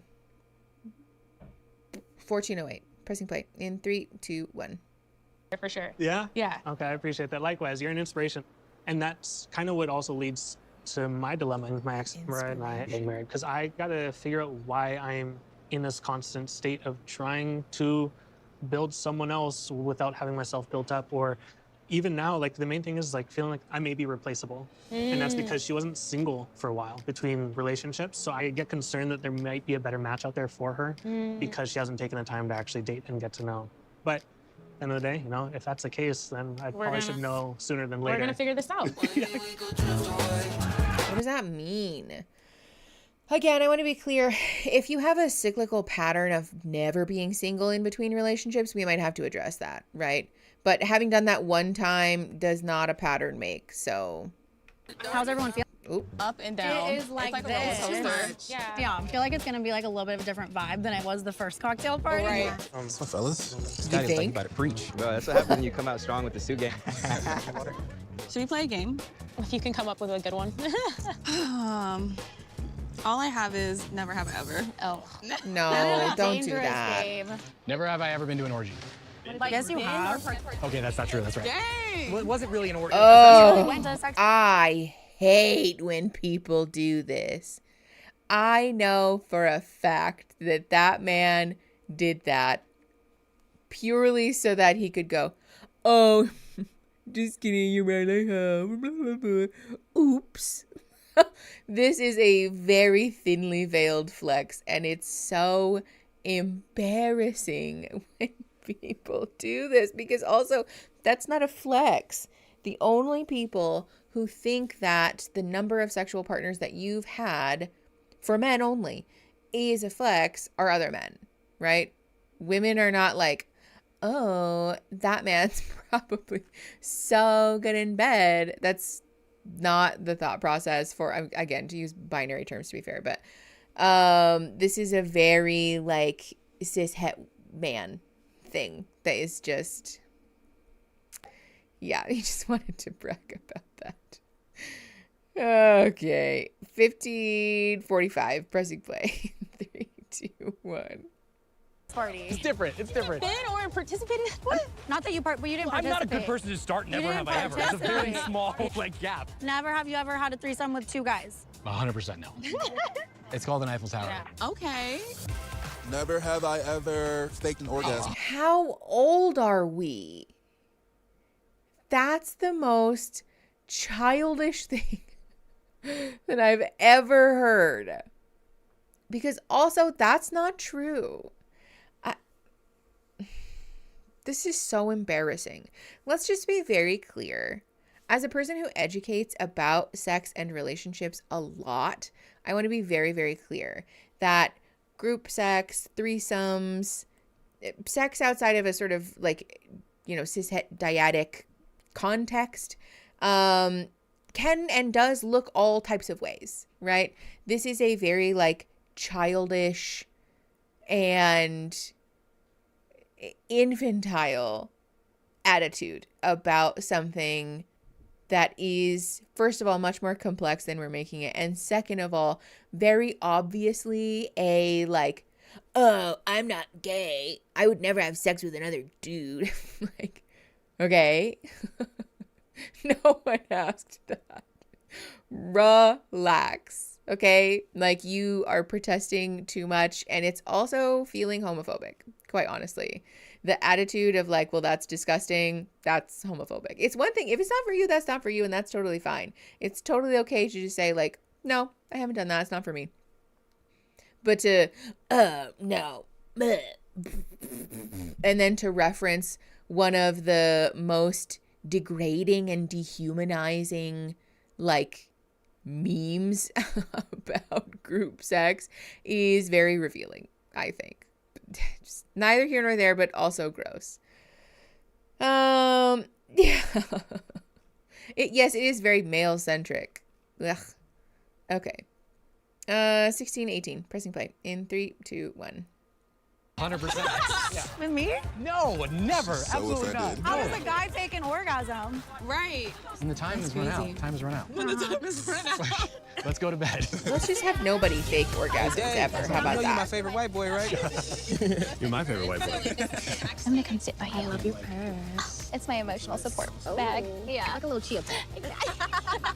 Like when you get stressed, you're like, you're wiping my tears. Oh my gosh, I want to talk to you. Wait, Chanel, I'm literally like, you're perfect. Thank you. I feel like all the men are drawn to you because you have like such a sweet, like calming, serene energy. Oh my gosh, thank you so much. The way you talk. That's amazing. Like the way you talk is even calming. Like it's Vanessa, making me stop. better. You're feeling turned on? No, let's leave. Come on. You're like, you know what? I want you. Yeah. How you feeling? I feel I'm a little nervous about that. okay. I feel a little uneasy. About the choice? Yeah. I've been weighing my options. I'm conflicted. I like taking risk in life, and you're a big risk. I'm a risk taker too. I do feel the same way. I'm like, the other options are safer. You add something different to my life, and I like how you hear me out, and I feel like it'll be a totally different experience for me. Like you've been super vulnerable during this whole process, and that's why I'm attracted to you, your energy. Yeah. Well, cheers. Cheers. I've enjoyed conversations with you because you emotionally The you just behind get the it. plant It's shot, like, Lou. it's inspiring. To be around you, it's like I feel like I can just say anything, and you have a really good, eloquent thought. I'm never about gonna it. unsee it now. I'm gonna come over here. I feel like I'm tongue-tied. And I mean, that's, Well, I also feel the same about you. We just get each other. How are you feeling? I don't know. I feel I know how you looking. I don't know how you feeling. How am I looking? 10. You know what I'm saying? Being one of 2 men that issued the ultimatum, that's a difficult thing to do. Yeah. Like, it's Okay, just he like, did why issue the ultimatum, right? Because do I that's have to fight for you to what's her name's partner? love me and care for me? You know what I'm saying? Like, I know what I want, and that is to be married. I'm glad you To gave the anyone. ultimatum. I'm glad that we're going through this experience because, you know, This, like, I just want to be married to a person, to anybody. I don't know. Married to a plant, really, if it grants me social status. Like, be so serious. This is exhausting and embarrassing, honestly, because it's a fixation with the idea of marriage rather than a genuine interest in pursuing marriage, financial, legal, emotional, spiritual entanglement with a person that you care deeply about. Those are different, right? I want to be clear, marriage is not for everybody, and I don't think that it's necessary or a foregone conclusion that all people should or will want to get married. That's silly. Relationships are much more complex than that. And for some people, it is a genuine want, and I think that's totally valid, right?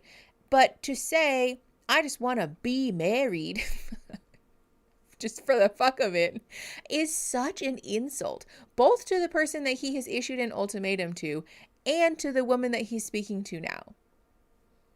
So you just want to be married? He said, I just want to be married.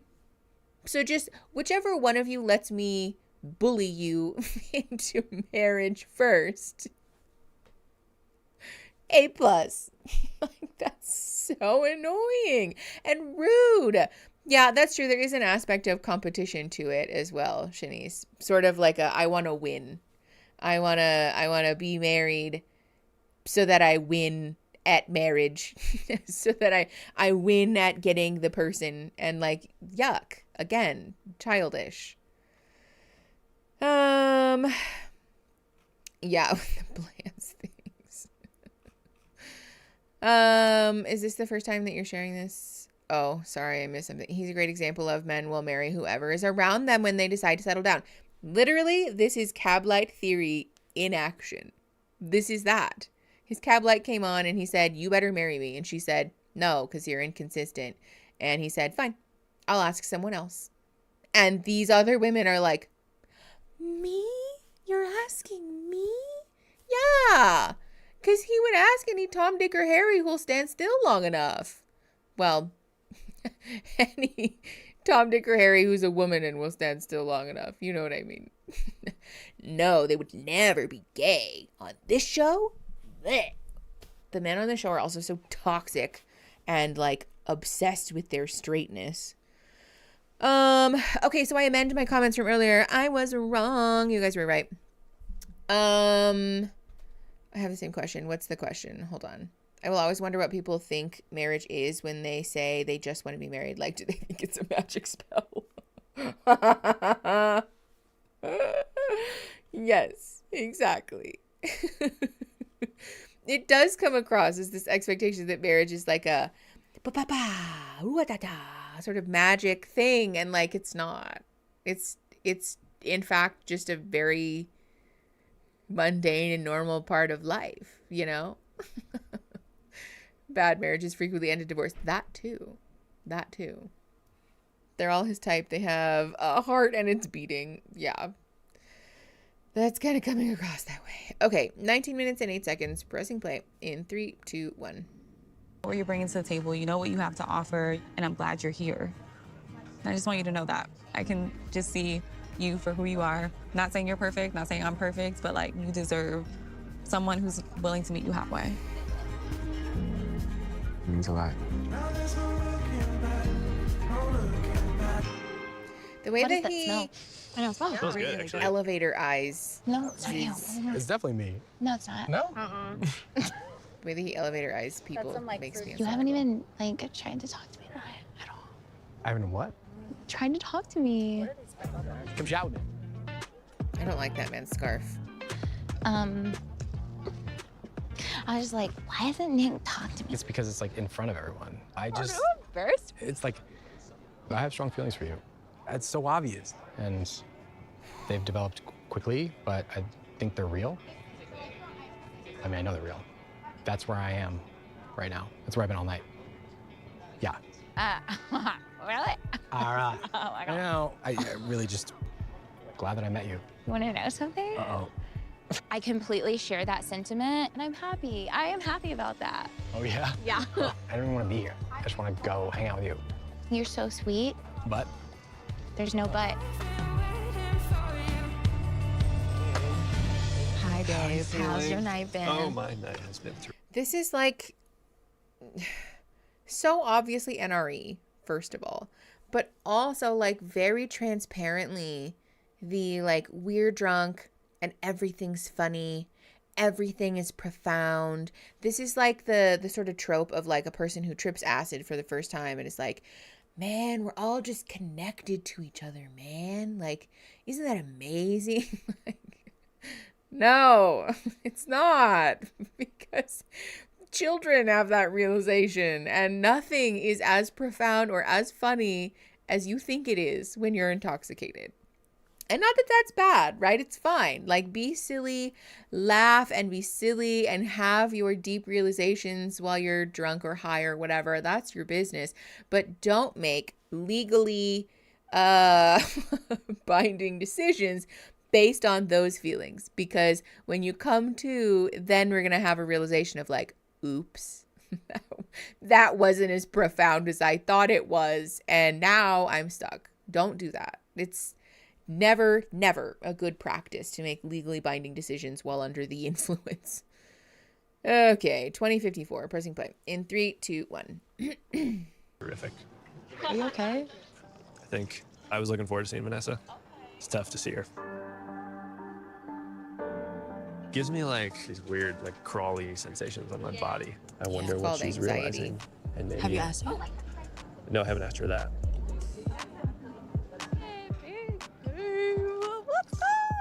This is tough. We're pushing through. Honestly, you were one of my best dates because I could just laugh and smile and talk about all of these weird emotions. I don't even want to cry. Like, Yeah. it's not even okay. you making me cry, it's just everything. But Yeah, it's almost like one of those things where you just have to smile. Have you heard that? Where it's like if you smile, you can physically just feel happier. you want to try? Turn around.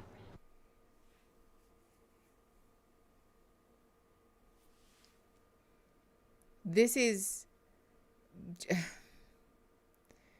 beyond infuriating. This is truly the silliest shit. And let's be very clear, right? If this is something that you find to be uplifting, empowering, fun, interesting, that's your business. And I'm not trying to tell you that you're wrong or bad. And well, you gotta smile. You gotta laugh. Do you? You don't, actually. Like, this is literally just toxic positivity. And again, the bar being so low. The bar is so low that it's going to melt in the hot, fiery core at the center of the earth, because she said, our date was my favorite because I could laugh and smile. Yeah. No, that is like, you know what? You're right. That's probably what we should be swinging for. The most profound of benchmarks in a relationship is whether or not I could laugh and smile around you. Like, what are you talking about? I think some people have probably had more deep or emotionally intimate interactions with like a cashier at Costco. Honestly, I feel so bad for this woman, because if this doesn't reveal to us the state of her former relationship, I don't know what does.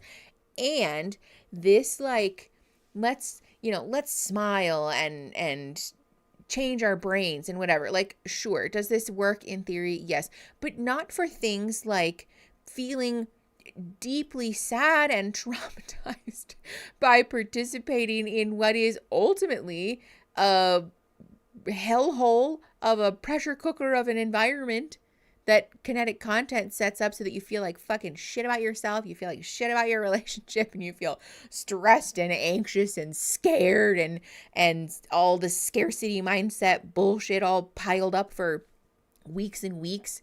I don't think it works for that. This is for, like, if you're upset because traffic is a little bit worse than you thought, or because fucking, I don't know, Costco ran out of your favorite item. You can smile on your way home. This is for that. Not for things like this. That's true. Costco is an intimate place. Trader Joe's, yes. I think for sure Dutch Bros cashiers will climb into your passenger seat and ask you about your childhood trauma. Honestly, like, I have definitely had more emotionally vulnerable conversations with the people at Trader Joe's and Dutch Bros. For sure. I just, yeah. Oh yeah. The place that employs all the queers in my area. This is why there's not a Trader Joe's where I'm moving. Okay, 2202, pressing play in 3, 2, 1. And just smile at each other, okay? And turn back right now. Yeah, 3, 2, 1. I feel like I'm the Joker.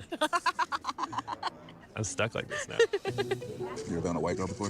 Yeah. Okay. Yeah. Like dating one? Yeah, like dating. No. What you think of? I mean, you said been one. I mean, like dated one. I mean, I had situations with a couple, but I ain't never dated no Yeah, white me neither. So I'm kind of curious. I feel like Sandy, she has like that fiery side. For sure.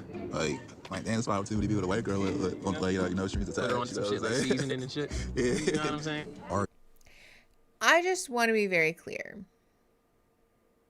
Anytime, I think this is actually a really important moment, because this man was telling Sandy, right? All of this stuff about their relationship and, you're so cool and you're so sweet and whatever. And he was being actually like really overtly sexual to her, to be clear, which was gross. And it did come off as fetish-y in the last episode too, I'm pretty sure. And when men do this, a lot of men, when men do this, where they present this side of themselves that is deeply emotional and very profound and so respectful, a lot of times this is immediately the thing that they're going to turn around and do with their friends or their buddies or any other man that's standing there, which is dehumanize and degrade women in a sexual way.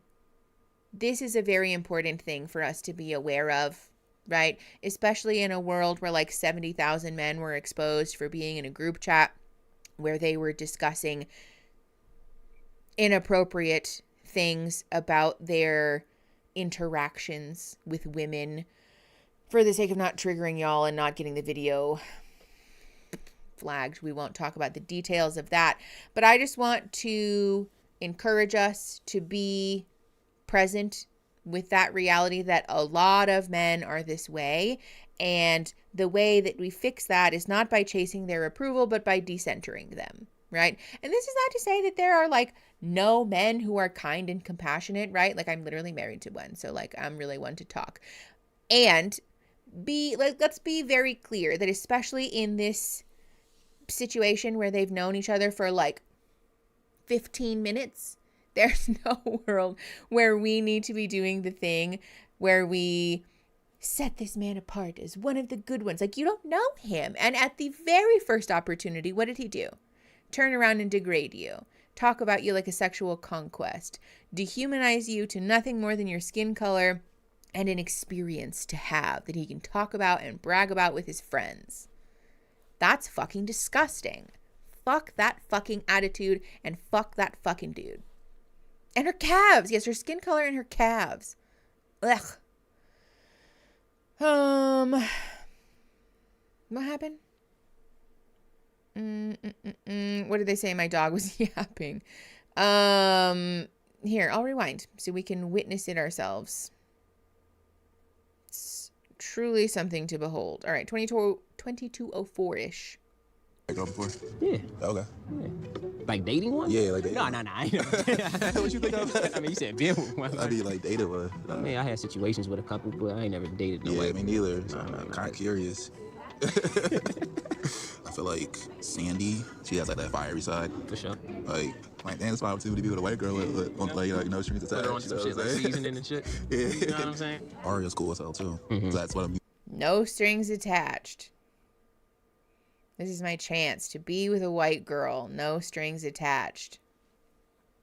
That man does not give a fuck about her or this experiment, their supposed relationships. This is purely about sexual conquest and about dehumanizing and degrading women.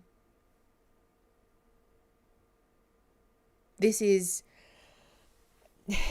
The thing I guess that I want to really drive home for people, though, is that this is not an abnormal behavior, right? This is not these two men just being like, oh, ooh, shocking. Like, no, this is like a very standard fare. There is a reason that these two men felt comfortable to sit on this couch wearing mic packs and being on camera having that conversation. These are the things that those men feel comfortable to say out loud, mic'd up and on camera. This is not just those two men. This is not just an isolated incident. This is a thing that happens all the fucking time. This is why we should be decentering men in our lives, because our empowerment, our love, Our stability, our safety does not come from appeasing men and making ourselves small so that men can feel big, because they ultimately do not give a fuck about you. Men like this do not give a fuck about you. And making yourself small to try to please men like this will never make you feel better about yourself, and they will never view you as a person. They will turn around and degrade you and dehumanize you at the first opportunity that they get. Like, look what happened. We've talked about this at length on the channel. We have a whole episode of the pod about the 4B movement. I just wanted to take a moment here to be clear that this behavior is gross. Yeah, it's disgusting, but it's not abnormal. There are so many men who think that this is perfectly okay. They think it's funny. They think it's funny and it's so cute and blah, blah, blah, blah. Don't reduce yourself. Do not shrink yourself to try to appease and gain approval from men like this, because they don't even deserve to breathe the same air that you are exhaling. Do not shrink yourself for men like this, especially because the truth is that not all of them are this bad, right? Some of them are actually quite nice. But there is no world where we need to be centering our lives around the approval and the pursuit of men. Just be a perfectly happy and self-assured and empowered and lovely human being all on your own. Share deep emotional intimacy with your friends, with your community, with your family even. Find safety and security and empowerment in all of those places, but don't reduce yourself to chase after man after man after man because you feel as though you need that in your life to be valid and worthy, because you don't. You absolutely fucking do not. Yeah. Don't do that. Don't look that up. I'm more surprised when a man isn't like that, to be completely honest. Yes. Absolutely. Okay. Anyways, let's keep going. 22:45-ish. Pressing play in 3, 2, 1. Used to dating is like mixed girls. Shit. And she's black and Spanish, so I'm like, I want to explore that too. But she's like the safe option, you know what I'm saying? It's a dilemma right now. Yeah. How are y'all feeling? We got a workout plan going on. A workout Seems like plan. a lot of racial oh, Jay, are you fetish about to things get him going on. big? Yeah, we just talked about You know that. what I'm saying? I'm gonna eat my Wheaties.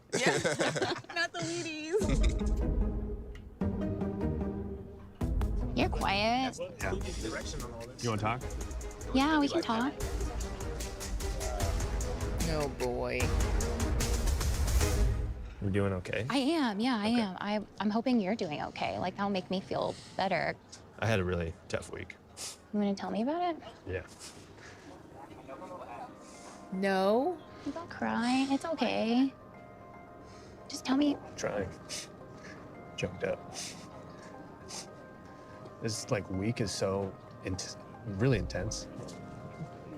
Just Ooh, Max, I hope your coffee's emotional so stuff good. all the time. Yeah. I do think there are things I've taken from this whole experience. It's definitely helping me realize what I was okay with not having with you. And I don't like that. I can't understate how much I've thought about it in the last few days. Because I love our life together. I mean, it's nice to hear that, but it's Yeah, because I'm taking it day by day, moment by moment. I'm excited for the trial. And You're excited for it? Yeah. I feel really happy with the person that I'm. hold on. Chat, who issued the ultimatum between these two? He starts crying. We had someone join me for a meeting today. He was okay, but if they were shouting, I hope nobody cries. What? Puppy? Baby? Who's crying?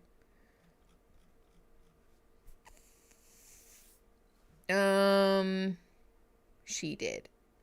The dude. This is why. See, I feel validated in getting it wrong because y'all also don't know sometimes. Okay, she did.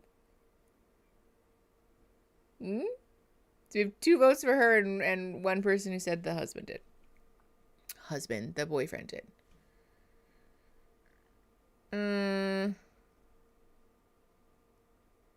I hardly recall any of their names. Same.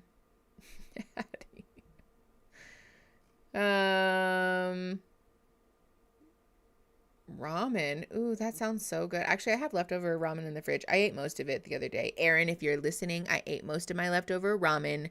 So I win the bet that we made. There's like a little bit of broth and like 2 noodles left in the fridge. Ugh. Well, yeah.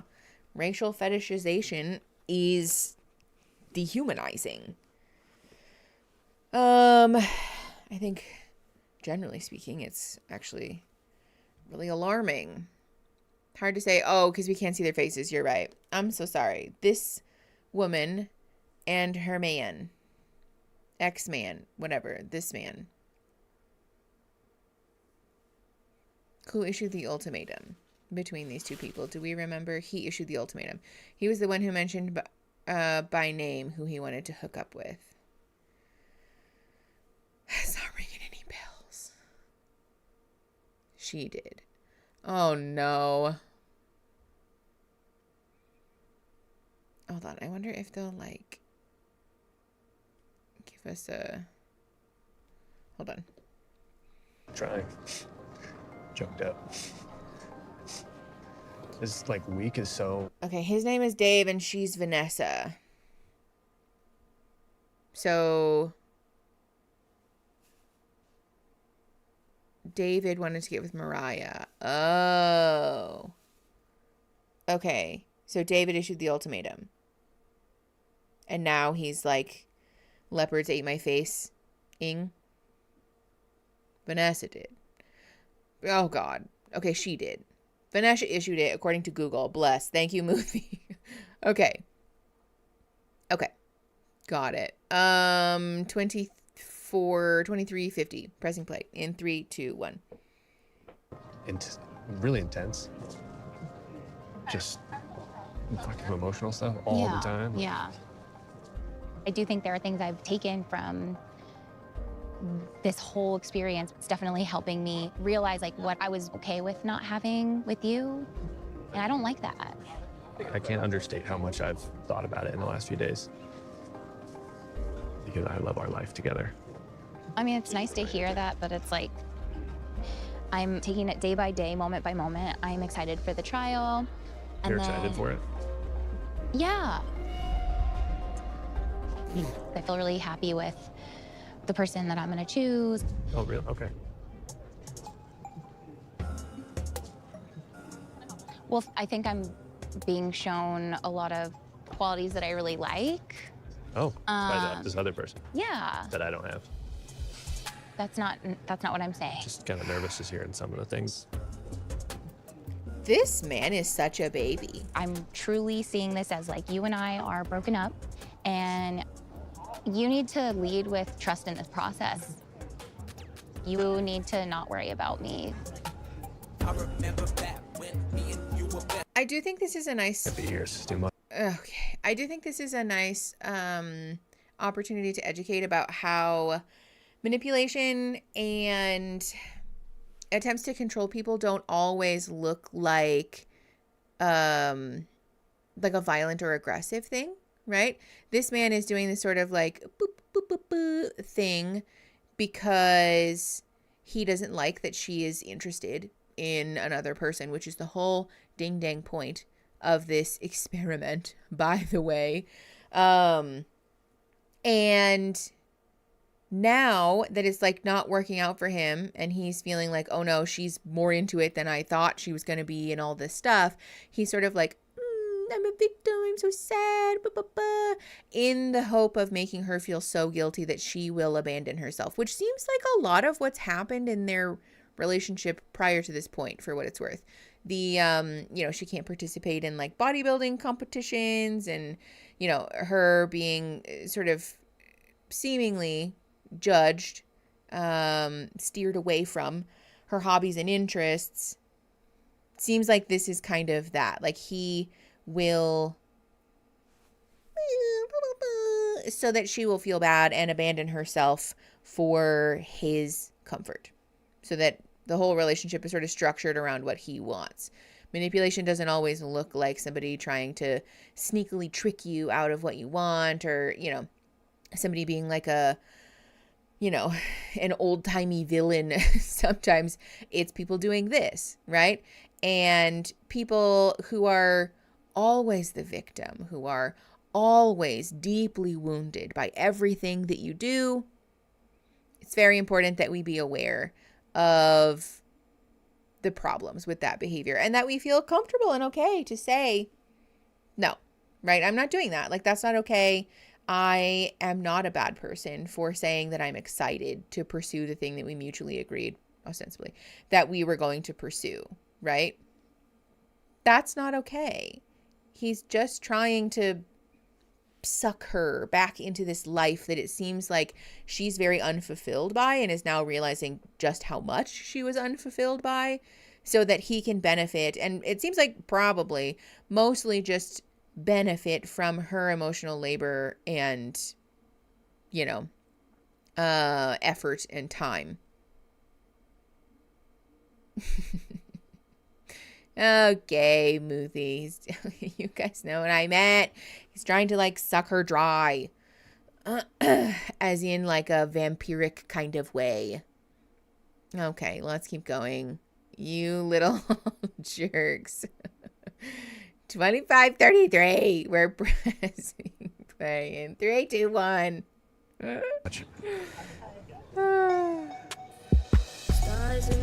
Y'all have, like, so scarred me.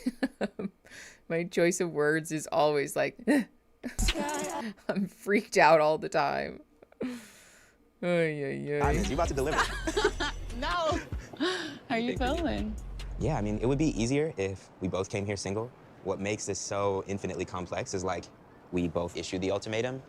You were in a relationship, and I was in a relationship, and now we're no longer in those relationships. Nostradamus over here. But it's not like the thought or the feelings or the emotions of anyone that we came here with are just gone, right? Like, Thanks, they're Aristotle. non-existent. And so... They're coexisting at the same time while Exactly. we're dating and trying to form new connections. It's so weird. We have discovered physics. Oh, I hate this shit.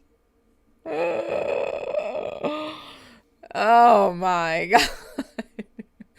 I think this is just personally as a human, one of the things that pisses me off the most in life is people who are like fake profound, who are like doing this like, man, have you ever thought about how, like, other people have emotions, man? Yeah. Me and my childhood friends had this realization at a sleepover when we were 10. Thanks. What the fuck, dude? But then when you don't, like, play the game of, like, that they get annoyed at you, like, no.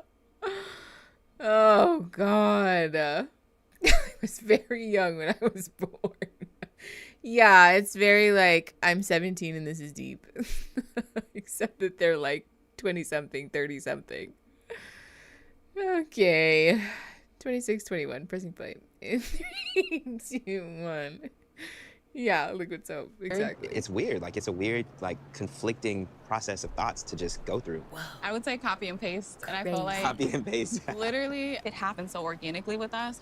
And that might be the scary part. For sure. I think definitely yesterday I was thinking a lot more about the trial marriages and just a lot more about compatibility, because I think there's obviously like an attraction. It's really more now about like how would we really function together. Yeah. Nikki stands and watches Are the you like a cuddler? ultimatum. I am. Are Ooh, you you know big what? spoon or little spoon? Hold on. We have the technology. We're gonna super slowly lift this up.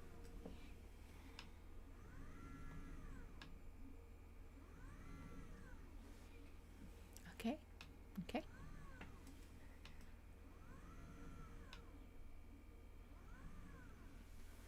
We did this for occasions such as this. Okay. Now I can stand and be comfortable. Man, if y'all thought I fidgeted before, just you wait. Okay. Okay. Woo! Okay, here we go. To be clear, I'm going to be doing a lot of stretching, a lot of fidgeting, and from your perspective, it's going to look really weird, but it's it's all very above board behavior, okay? Okay, here we go. We're rewinding by 10 seconds because I was not, in fact, paying attention. 27:02, pressing play in 3, 2, 1. Together. Yeah. Yeah. Hi, and name. Are you like a cuddler? I am. Are you big spoon or little spoon? What you mean big? What you talking about? You already tall, girl. You want to be big spoon? Okay. Why is he shaming What do you her? typically sleep in? Here, like I've been sleeping in pretty much nothing. Like I'll have some boxers or some shorts, and that's it. Yeah. I typically maybe just panties. What are like your expectations of a wife? I just want someone that makes me feel uplifted and supported. Like Again, like the bar is in effort. hell. I want my husband to be 100% invested. I'm very independent, but it's like sometimes I don't want to be independent. Like sometimes I want you to just like, I don't know, like take the lead. Take the lead on something. Like I don't want to always make a decision. That's so interesting. 'Cause I feel like Breaking news. I am not used to that. And so Breaking news, ladies and gentlemen. An independent person wants to, I'm reading the quote now, sometimes feel like her partner supports her. I don't know how we're going to fit those things together. That's crazy. How could you ever want such a thing? Hello? That's so embarrassing. Yeah, he wants a mommy. Is this Scotty? I don't know who their names are. I'm going to be honest. I know that one of them is named Aria only because that's one of the mods' names. And I was like, oh, but I don't know which one is named Aria. I remembered one of their names earlier for like 5 minutes and now it's gone. So, okay. 28:10, pressing play in 3, 2, 1. I think that's something I would love the opportunity to do because I feel like I'm having to challenge my ex with the idea of like, hey, like you don't have to do all this. Like I'm here, we're together, we can work through this together. Yeah. Copy paste that too.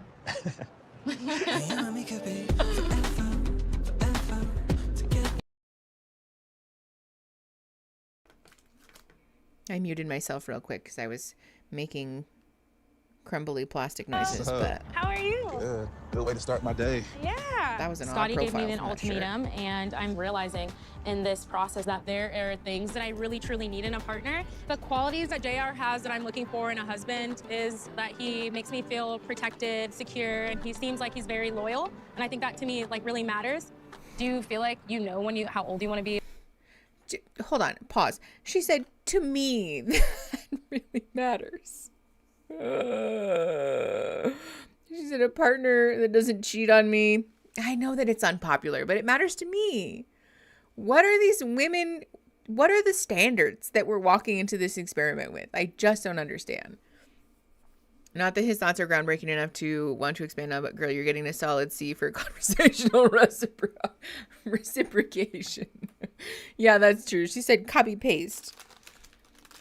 Okay. All right. Hold on. We're pulling that out of the package so that I don't make annoying noises. I'm going to get a thing of water really quick because it's almost med time.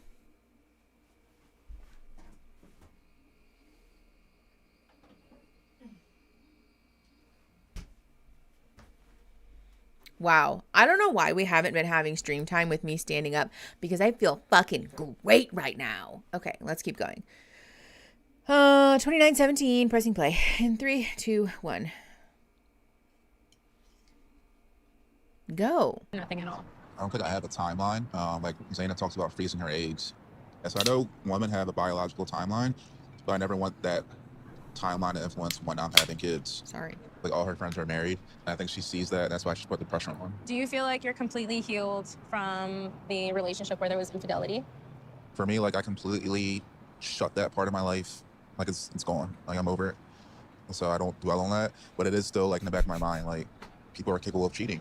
So you're not. Divorce is not an option.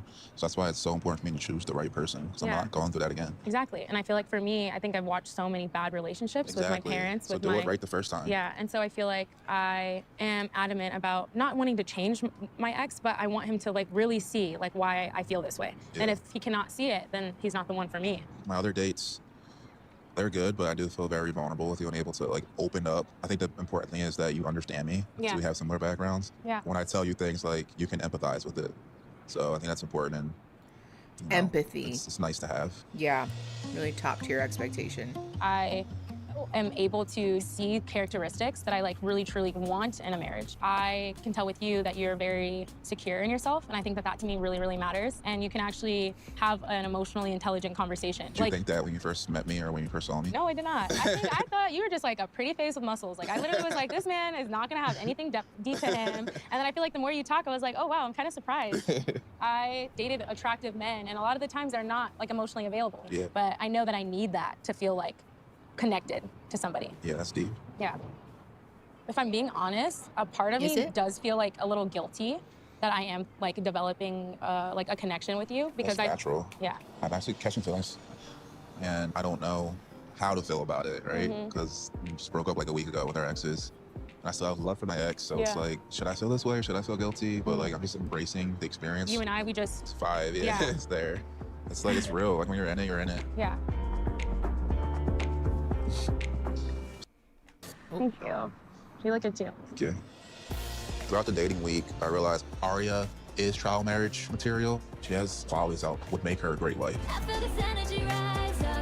But No. Nope. I see that fire in her eyes. At this point in the process, I'm feeling super conflicted. I haven't drinking yet today. I waited If I for don't you. choose Sandy, then I won't have sex with her. Let's get lit then. Shit, let's turn up. Maybe I have a should drink choose called the her. MILF. The MILF? Yeah. Do you like MILFs? I feel like you'd be a MILF. For sure. What is with the conversation Look at about all the names, baby? Two in the pink, one in the balls. stink. You know that. I don't even know what that means. Yes, you do. I'm dead ass. What does that mean? Two in the pink, one in the stink. What do you think it means? We did not just say that. Not on America's television network.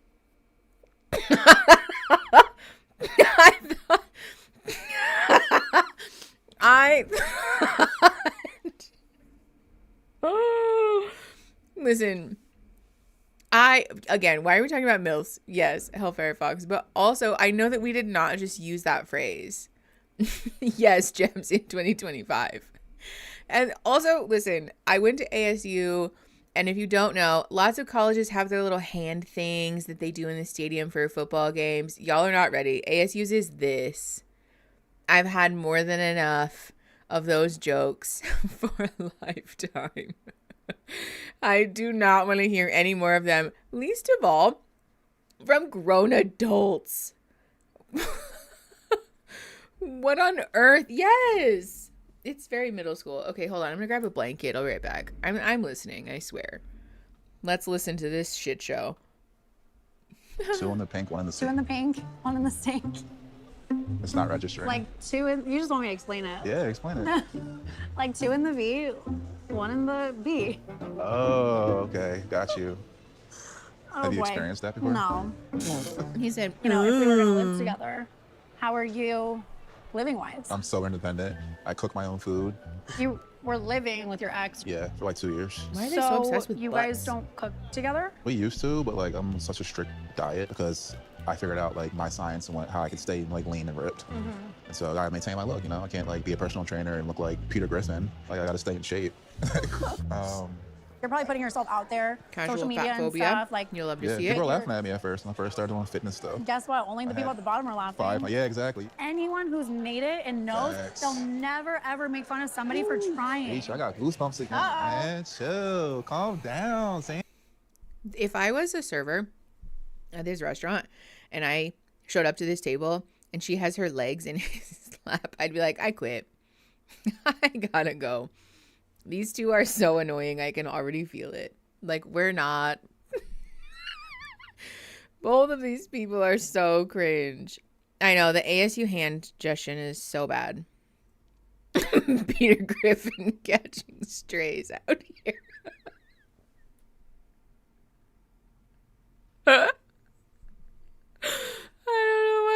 so funny to me, but it is.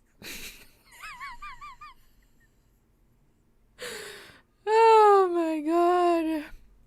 These are the same people who say that, like, when someone says, they're like, hey, so that's disordered. You know, you refusing to eat like a whole food group for like a year and a half, that's disordered behavior. They're like, you're a hater. You're just a hater. Like, no, we're just telling you that that's actually just really disordered.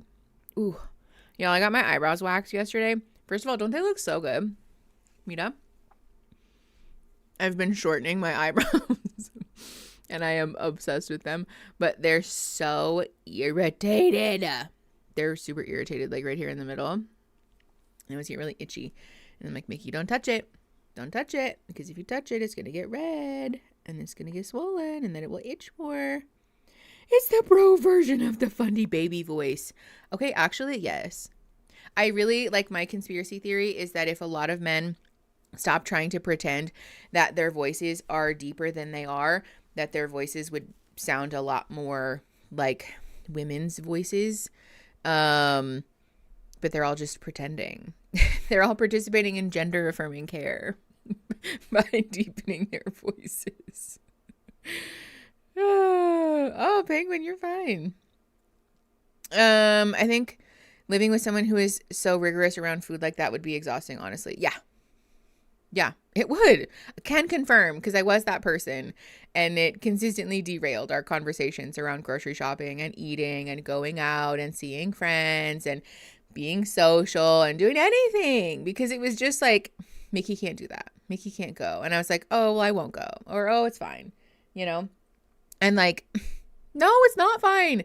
You can absolutely be a person who values exercise and fitness and cares about pushing your body and achieving new fitness goals. And, you know, even like for people who do want to look a certain way, right? Like, I disagree with that in some aspects, but even for people who care about that, it is very much possible to participate in some level of like that kind of behavior and still see your friends and eat out and have a little sweet treat and be silly and be normal, right? Like, have some room for flex and flow and I don't know, what is the word I'm looking for?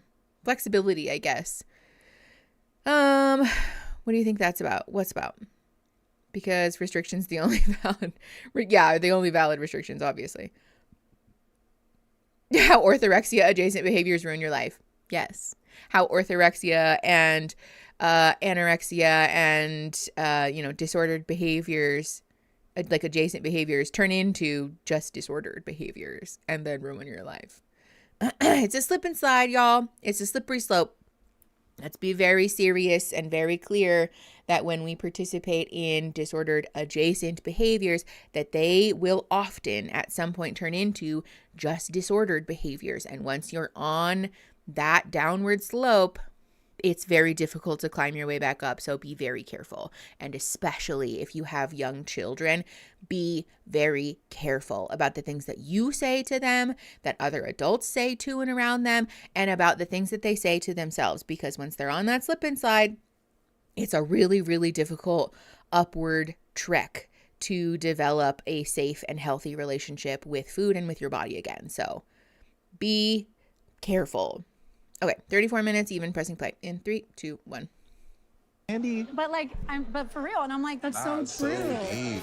We vibe so well, and like I said, you make me like a better person. Just talking to you, I want to go run through a wall right now. I'm fired up. Like, yeah, I'm gonna go after my goals. Always a pep talk. I'm so attracted to you too. So. Aww. I like when the way that I would be like immediately mad. I like that you're comfy with me. Yeah, for sure. It makes me feel good. I also like being pursued. Like, you're giving me a lot. The way that he took this interaction and went from, oh, I feel so great and blah, blah, blah, to, oh, and you're really attractive also. Okay. Everything with him seems to come down to sex, and that's gross. Okay. Fair warning, if you're sensitive about eating disorders and the like, we're just going to do some basic education about what orthorexia is. Hold on. Okay. Orthorexia is an eating disorder that is typically categorized by a fixation with needing to consume and like caring deeply about the health of certain foods, right? It's somewhat complex, but to give like a flyover, I don't know, definition, if somebody is like really fixated with clean eating and with whole foods and, you know, the people who are fanatic about like fucking seed oils and I don't know, not eating processed foods, even though everything is a processed food if it's been touched by human hands. All of those types of things can be under the orthorexia umbrella because they functionally add up to a disorder where a person is basically not able to eat anything. It's not necessarily related to issues or grievances with your body image or size. It can sometimes be. Sometimes eating disorders sort of cluster themselves together. My headphones are going to die. I have to find a charger for them. It can sometimes be related to that, but it doesn't have to be. Orthorexia is often just about like the fixation with the health of certain foods. So much so that your safe foods gets smaller and smaller and smaller and smaller until you're basically just like not really able to eat very much at all. Okay, I have to try find a charger for my headphones, so everybody just hold on a second. I think this one will work. Ooh, Sydney said black femme here. Orthorexia is eugenics and white supremacy coded, in my opinion. Actually, yes. I mean, I think a lot of eating disorders are. You're very right about that because part of the picture of white supremacy is in uplifting the rightness and the healthiness of white bodies, which is also why it's very, very dangerous to be living in a post-pandemic world with the messaging that, you know, the people who survived had superior bodies when actually that's not true at all. Also, Danny, thank you for the 5 memberships. My God. Trying to wait until the topic was done. No, you're good, Danny. Thank you. Thank you for the 5 members. Okay, entertain yourselves while I find a thingy for this.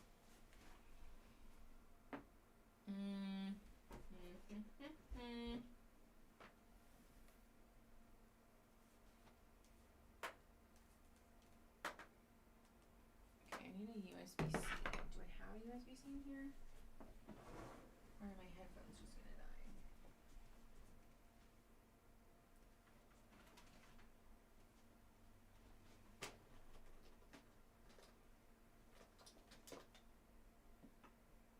Woohoo!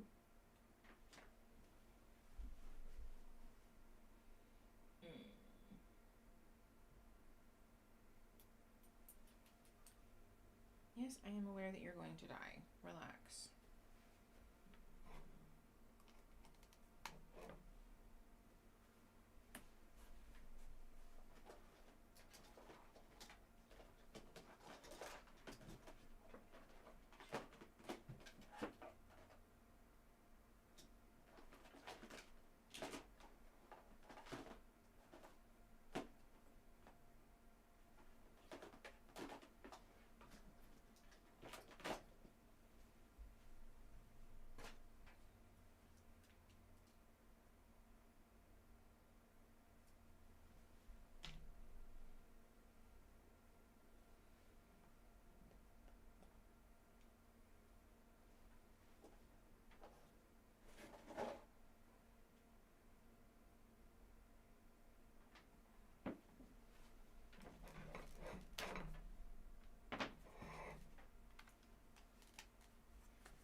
Y'all, how can I have all this equipment in this office and I don't have a little thing to plug this into the wall?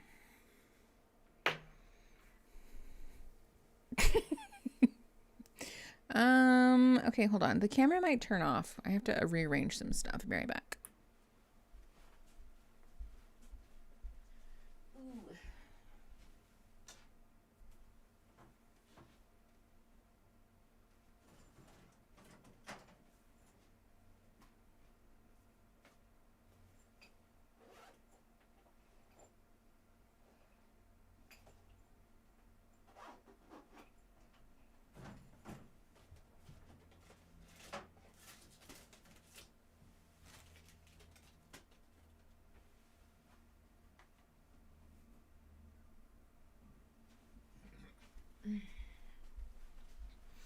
Hello. Okay, tell you what. We're just gonna take our bathroom break now because I have to dig through a bunch of my stuff anyways. So let's go pee. It's 2:30 right now. So at like 2:40, I'm ignoring your guys' song lyrics. At like 2:40, 2:45-ish, we'll be back to watch the rest of this episode. Okay. Make sure that you get some water. Make sure that you guys go to the bathroom. Love you the most. I'll see you in a little bit. Okay, bye.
Hello, everyone.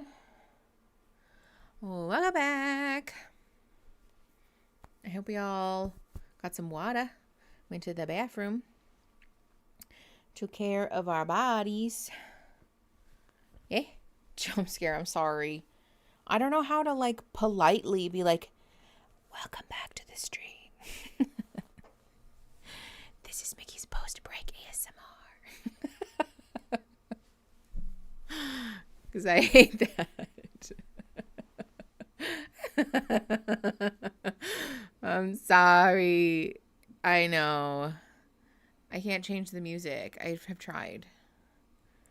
Discord has so many cool features, and one of them that they don't have is changing the hold music in the Discord waiting room. So, you know, we do what we can. Updates. I found the cord for this, and I was able to plug it in underneath my desk because Aaron, in his infinite wisdom, put a big old, what are they called? Search bar. The big collection of pluggy-any things underneath my desk. Thanks, Aaron. Everybody say thanks, Punky.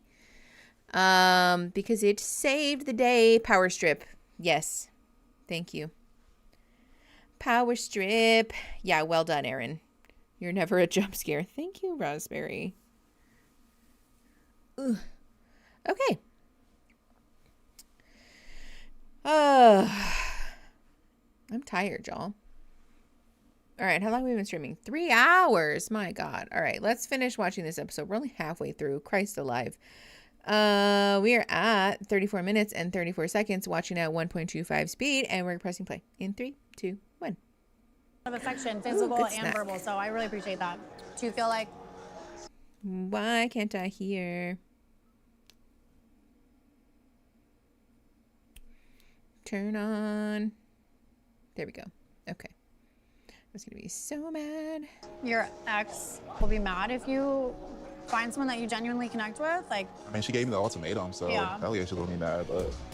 well, I'm in a similar position because I was given Right. I ultimatum. think that's probably why we vibe, because we're both given ultimatums. That's why we're willing to go through this experiment, right? To see if there's other options or to find ourselves. I wasn't expecting to actually come here and like have like a legit connection. And it's happening. Yeah.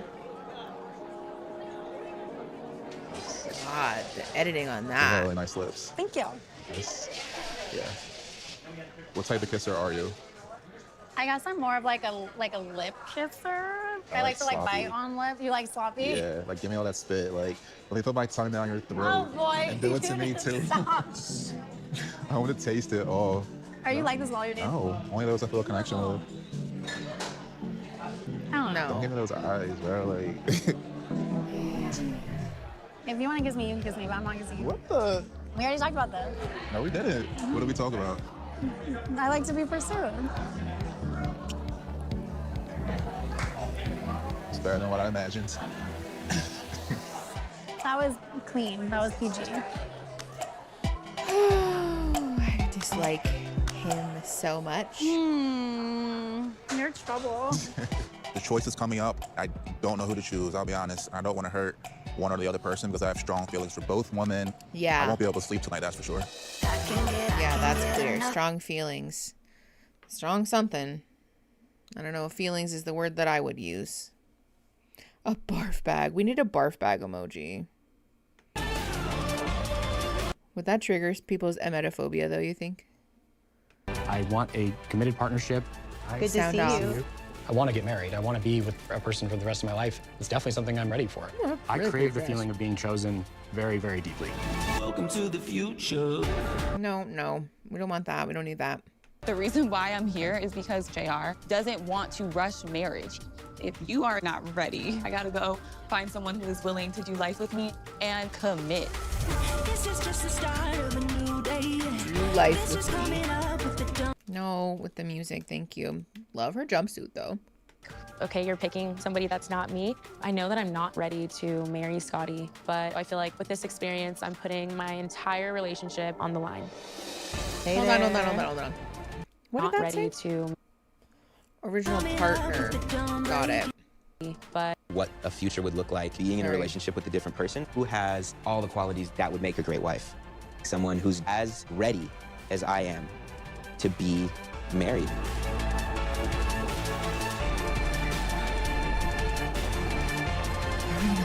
This is my chance to see what my life could look like with someone else. There's no coming back from this. Okay. Music is so aggressive. Welcome to The Choice. Is this the title of a separate TV show? This one is worse. This is stressful. Now, I know that you've had an incredible and emotional week. You arrived here as 6 couples. One person was ready to get married, and the other was not. Thanks, Vanessa. You chose to accept an ultimatum, and you ended your previous relationships. I think it's very, very clear Is that accepting an ultimatum? what's at stake.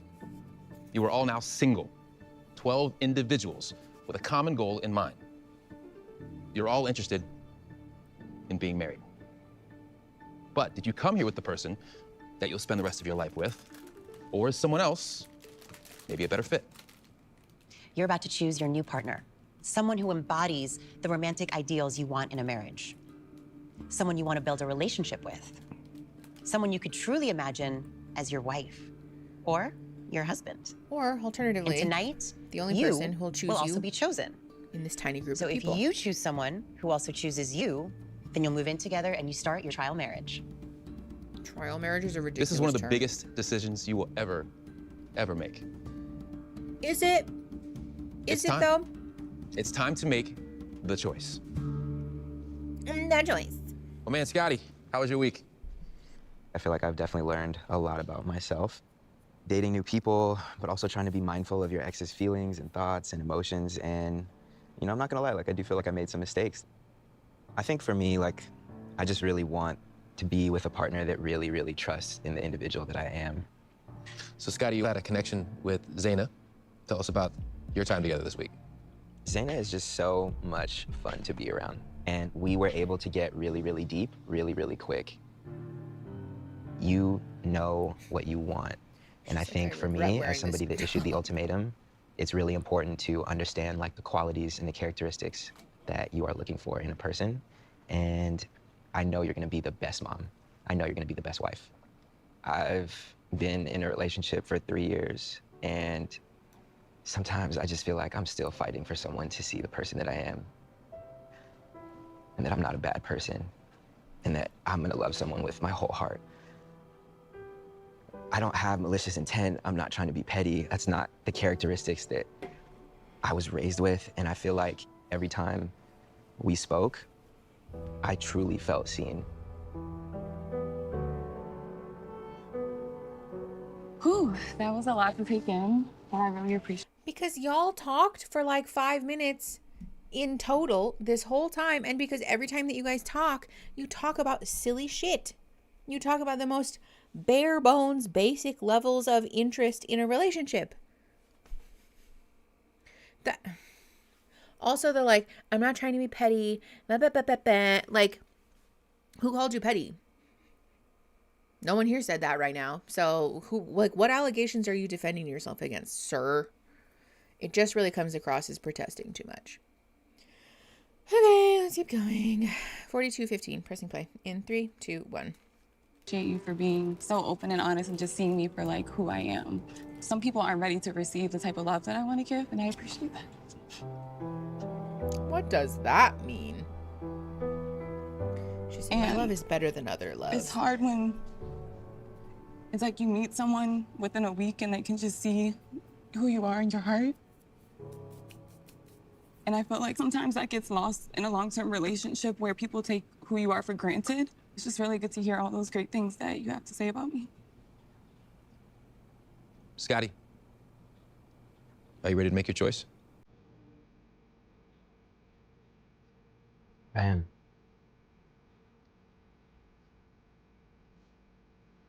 Go right ahead and do it then. Okay, Scotty. Who do you choose? Even at 1.25 speed. Zaina. I mean this with all respect to your ex. Shocking. I think any man would be lucky to have you in their life. Thanks, Scotty. Thank you, Scotty. Zaina, are you ready to make your choice? I am. All right.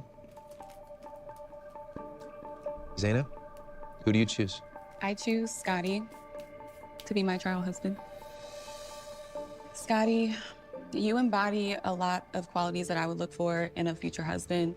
There are a lot of layers to the depth that we can go, and that is something that's really admirable about you. Getting like choked up. What does that even mean? I do have insecurities that I didn't even think that I had until this. Sorry, guys. No, don't apologize.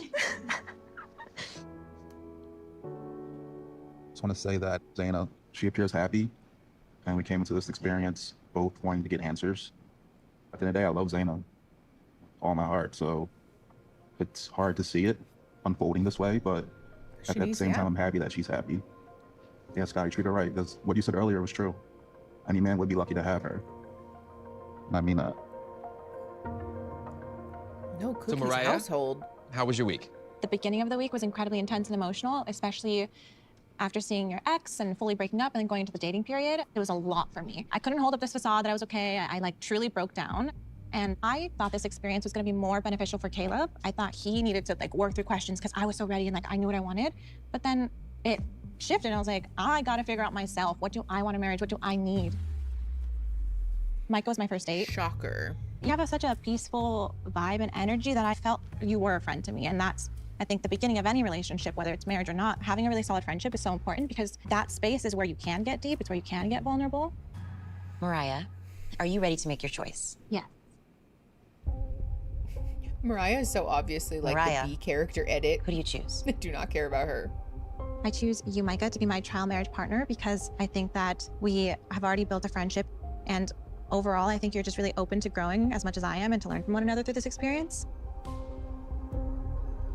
I think she's the only one that talks at a normal pace, I though. didn't know how our first date went. I mean, I don't really know. I don't think she's gonna really fall for a guy like me, you know what I'm saying? As we kept talking, going on dates, one thing that I really enjoyed was that she was not afraid to challenge me. That was a good quality, because I feel like sometimes I don't get that challenge. Micah, are you ready to make your choice? I am.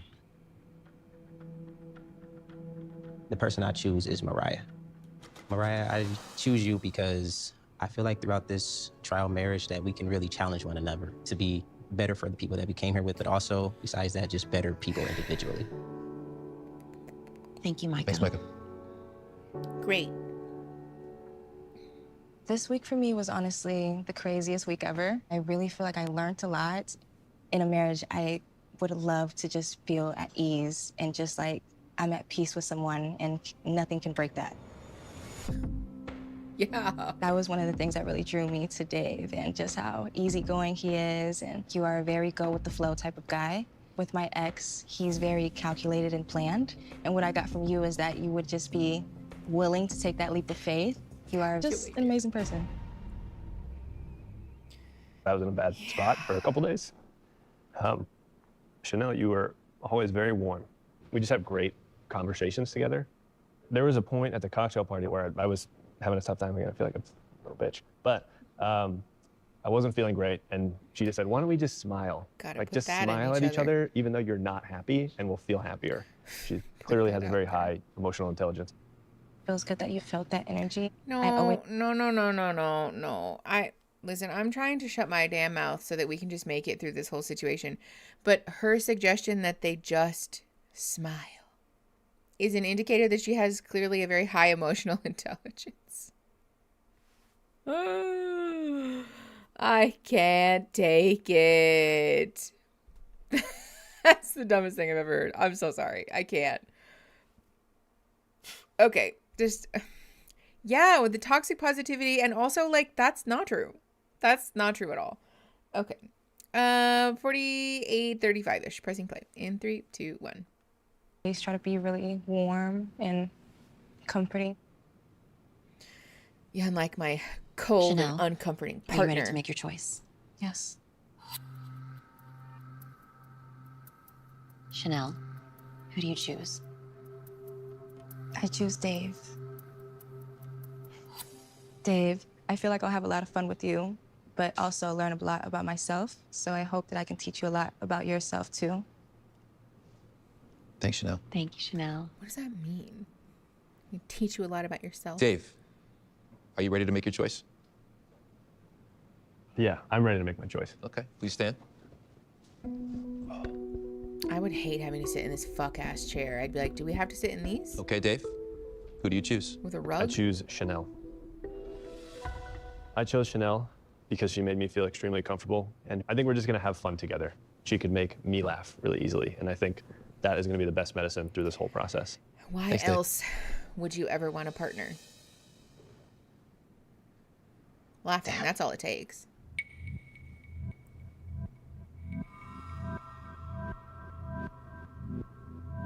I ain't gonna lie, like, she's my best friend, so don't ever have her assed up. Always make sure she's safe. That's the one thing I gotta ask from you, bro. Like, she's really my best friend, so take care of her. And that's it. Just, as long as she's safe, you safe.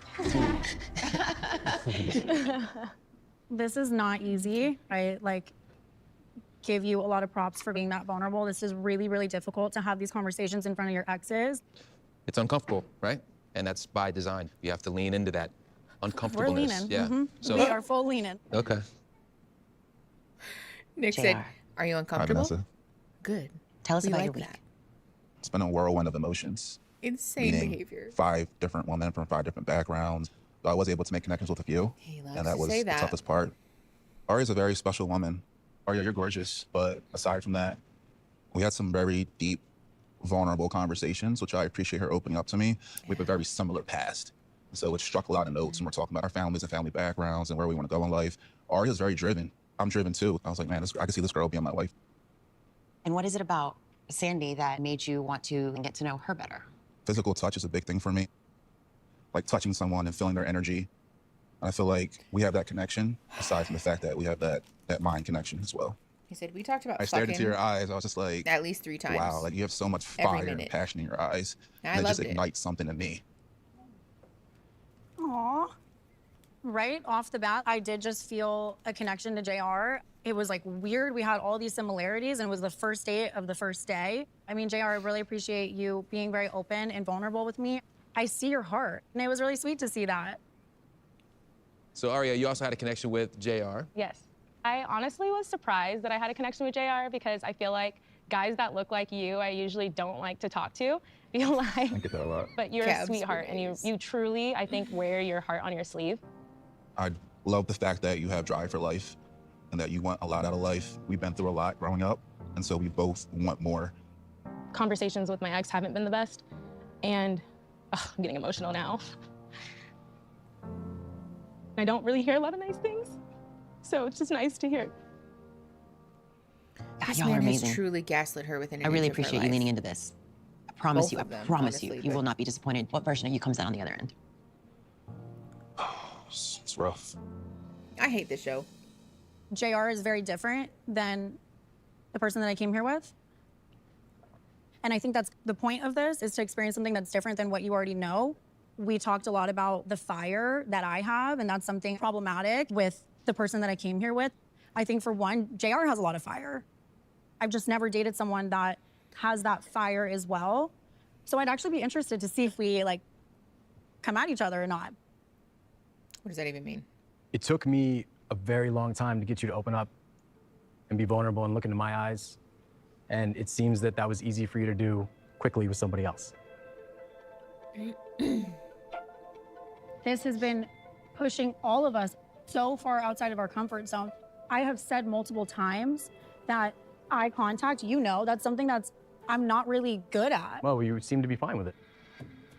The both of you showed up here with partners that were ready to be with you forever. And you guys seem to have a nice connection. And if it's play or if it's fun, then let that be your life. You don't know about the connection that we've had, though. It hasn't just been all fun and play. It's genuine. We've gotten really deep. You've been so judgmental. I could tell you're giving me these eyes, and it's giving me so much anxiety because you brought me here. I'm just diving into this experience. I've done nothing but been so authentic and genuine.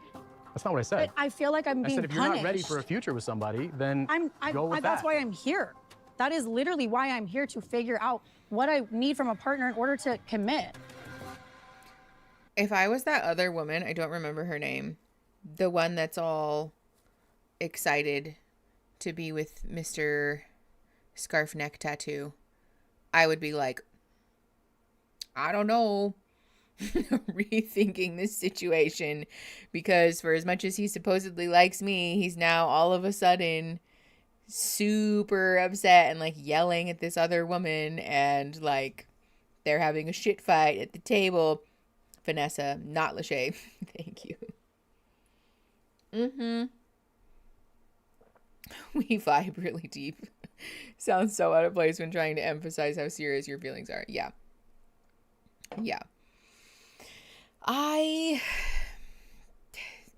Whatever, it doesn't matter. Let's just keep going. 55:33. Pressing play in 3, 2, 1. Go. Well, I know it's been an emotional week. Thank you for being so open with your feelings, and appreciate it. Nick said, I don't know what to say to that, so. You ready to make your choice? Thanks, I guess.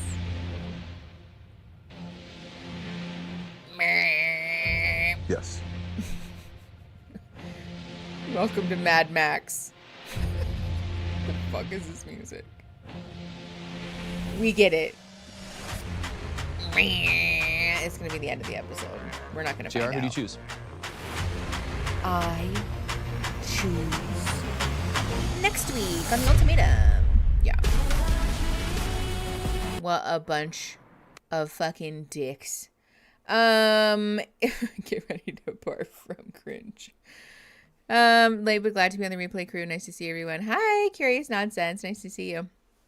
I know. Are we gonna keep going? What time is it?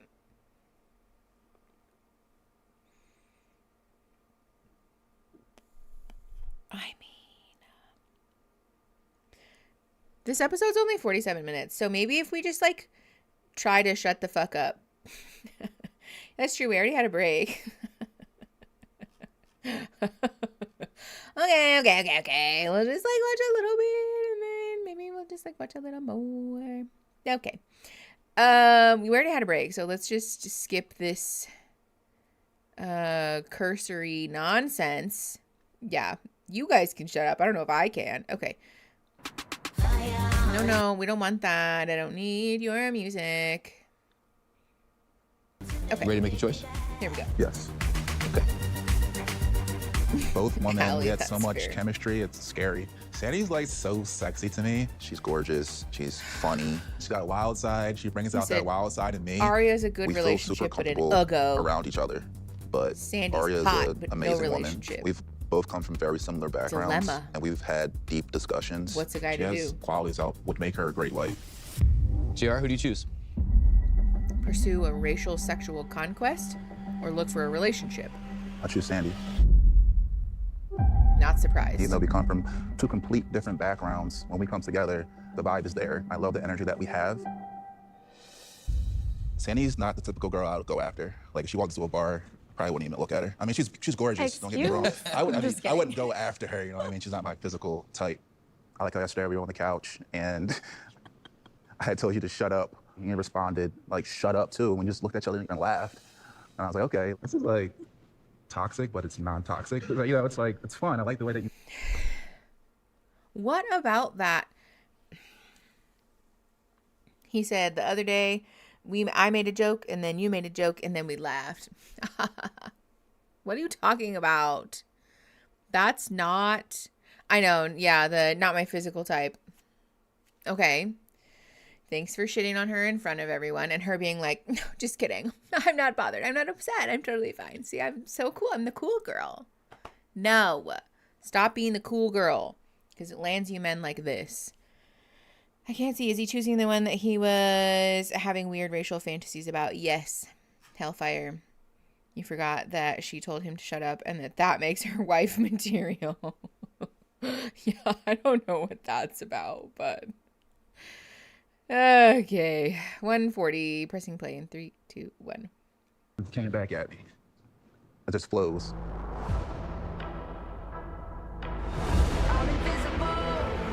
Okay. What is this? We're painting here. What is this music? So look how sad this man is. Do you see him? And then we put our broken logo Sandy, over it. Are you ready to make your choice? Symbolism. Yes. It's deep. Sandy. Watch her who do choose you somebody choose? else. I choose JR to Damn. be my trial husband. I'm choosing you, JR, because we have a lot of similarities, and I've never had an experience with somebody that is very similar to me. I've always wanted that. So I actually think this would be a really good opportunity to explore that, and we can challenge each other to be the best versions of ourselves. Oh. Not the Kraken noise. Nick, I can see that you were off kilter a little from last week to this week. That's what it is, right? I think you thought you knew what you were getting into, and now you're in it, and you're really in it. Yeah, it's not about JR as an individual. Like, you have no idea like how long it took me to get her to open up to me. I understand that, and I'm sorry, Nick. This is hard, harder than I anticipated. I came in with an idea of what it was gonna be, and I got smacked right in the face. So if it is that something was lacking in us and you discover that in a new relationship, I'm honestly, truly hopeful that whatever comes from this experience, you get the best result. And I'm usually decent with words, and I'm a little fucking lost right now.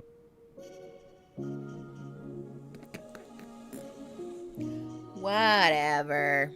It is really difficult to watch your ex interact with another human in the way that you want them to be interacting with you, and you want them to reciprocate those emotions and feelings and the love that you've been wanting or desiring.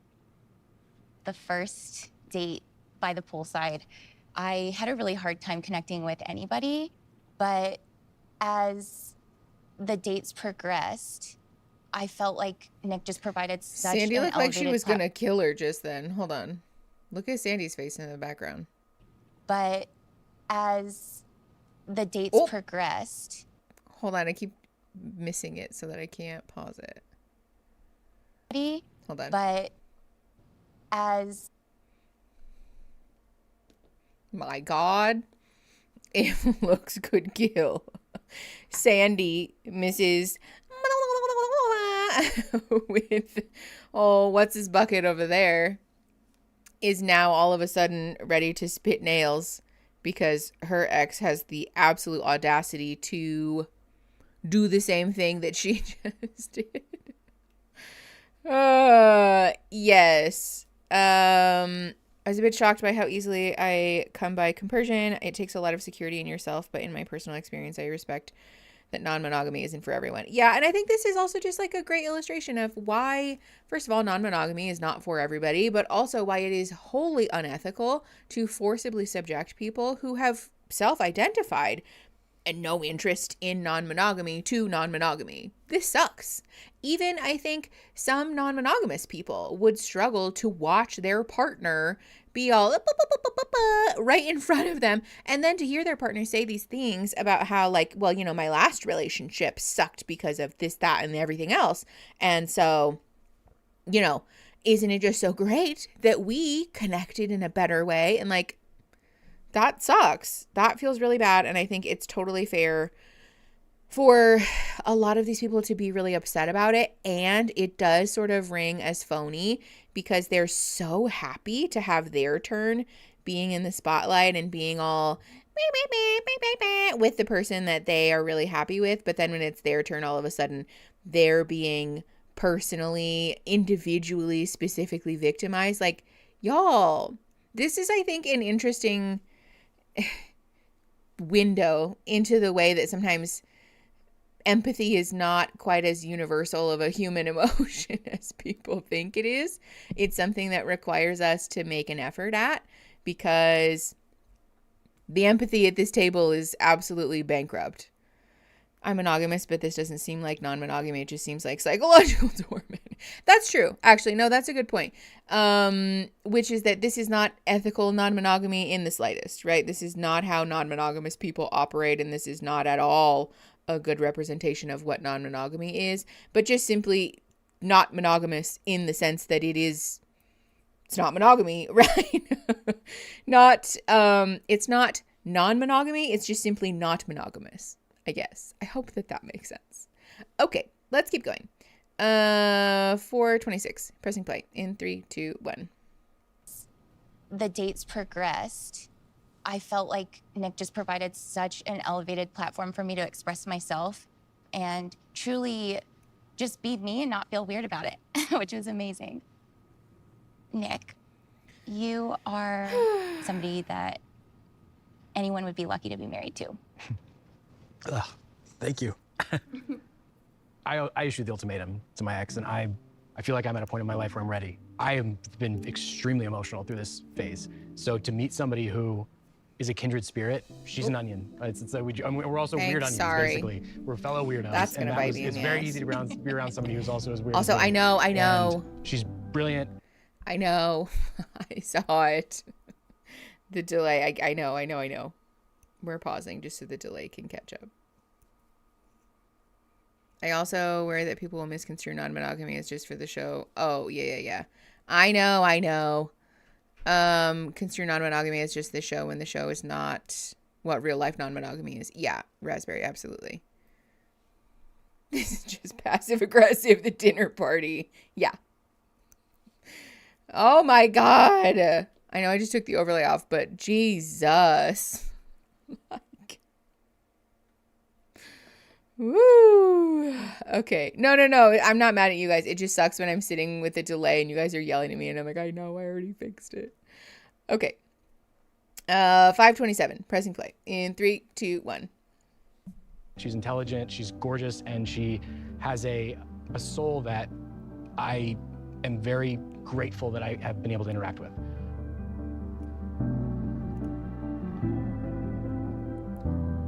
Vanessa Something should I not really look that appreciate excited. that is different from my relationship with Dave is that you are just so easy for me to express myself and not feel fear of being judged. Don't know him. You could just tell in hearing you two talk how deep you've gotten in such a short time, and that's the beauty of why you're all here. Or maybe you're just hearing what you want to Vanessa? hear. Are you ready to make your choice? Because your paycheck depends I on am. the success of the show. Just a thought. Vanessa, tell us, who do you choose? Nick, I choose you as my trial marriage partner. You make it really easy to get vulnerable, and I feel like there's gonna be a lot of growth through that process together, so I'm excited for that. Thank you. Nick, are you ready to make your choice? Yes.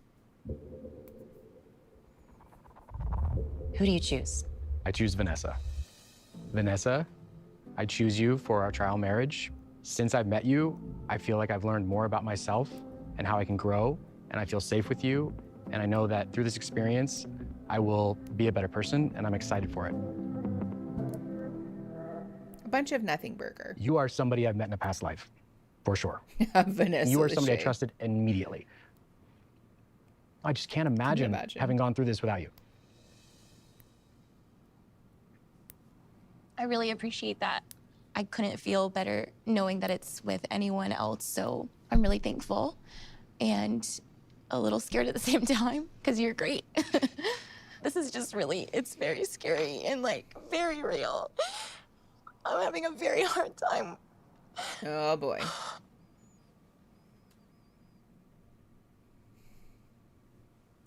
Through this experience, I think there's been a lot of clarity for all of us on who we once were in the beginning of our relationship and who we strive to be. So while we're doing this experience, understand this is a new relationship and you're gonna be on your best behavior and try to show your best self. The fuck So does that try to fucking bring mean? all the great things about you into this trial marriage and for life. Vanessa Best has behavior? feelings for somebody who's ready to get married. She a That could be dog? really terrible for our relationship. You think? It feels like maybe I made a mistake in coming here. Maybe. Now, Scotty and I were the only men in this group that issued the ultimatum. We're in a place that we're ready, and I've been ready. It just gives me faith that whatever's happening here is for a reason. I really appreciate your emotional vulnerability. I know that's been so difficult for me too. I never thought I would come on an experience like this and get this vulnerable and this emotional, because I walked into this room so confident that if Aria is not ready at the end of this, that's fine, I'm done. But seeing her interact and bring her best self, the self that I want, the self that I'm craving, that's what I want for us. People say that relationships are work. It is work, but it's a job that you want to show up for because it's a job that has some great benefits. But it is 100% and 100%. There's no 50-50. Two halves don't make a whole. We got to both be giving in. And there are days that my 100 is a little less and I need him to help get me there and vice versa. There are days he's like, I'm not here fully. And I'm like, I got you. I feel like this week I've been just up, down, up, down. JR, you're a sweetheart. I wish you truly the best. You were very open with this experience, and I feel like with that, you kind of allowed me to be more open. And I think that with that openness, I felt very guilty, to be honest, and that's because I am very loyal. But Caleb, we kind of started off the bat very platonic. With that, I feel like I was able to open up because we grew up very similarly, and I know with my ex, we did not. Sorry, are we that, picking a in sense, rando? made me feel validated because I know that my upbringing was hard. It's nice to see somebody else with resilience as well. We were honestly able to be vulnerable with each other.